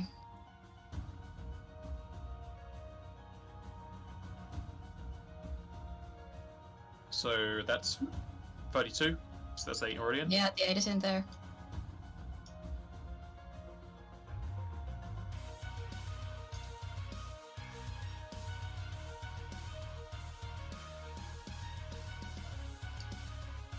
Okay, your axe is dispelled. So it's just a mundane axe right now. Cool. Not a master axe. Awesome.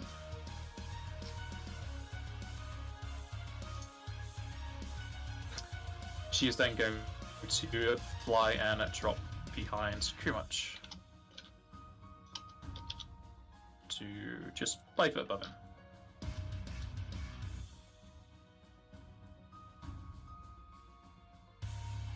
And as it comes up to Kumach's turn, he's going to get the spike out, but Jack has to stop on 7, so we'll end it just before Kumach gets the spike. Oh. And we can see Sorry. how that works next week. But today was going to be the final session, but you did a lot of role playing, so it's drawn it out. There'll definitely be a lot to do next session anyway, because we've got to do this as well as the aftermath. We don't normally get to do a lot of role play, so I kind of almost forced the issue, but I thought that was something that we wanted, so. Yeah, it's fine. Yeah, that was definitely a scene that I also wanted to happen, and now was the time to do it, so... I don't mind it. Alright. I'm totally fine with role playing and wish you did it more. Alright, I'll keep that in It's mind. hard to do that in a dungeon. Yeah, it is hard to do it in dungeon. I mean, Joseph was dying a lot, you could have had a moment there, but I get what you mean. I mean, even then, it's...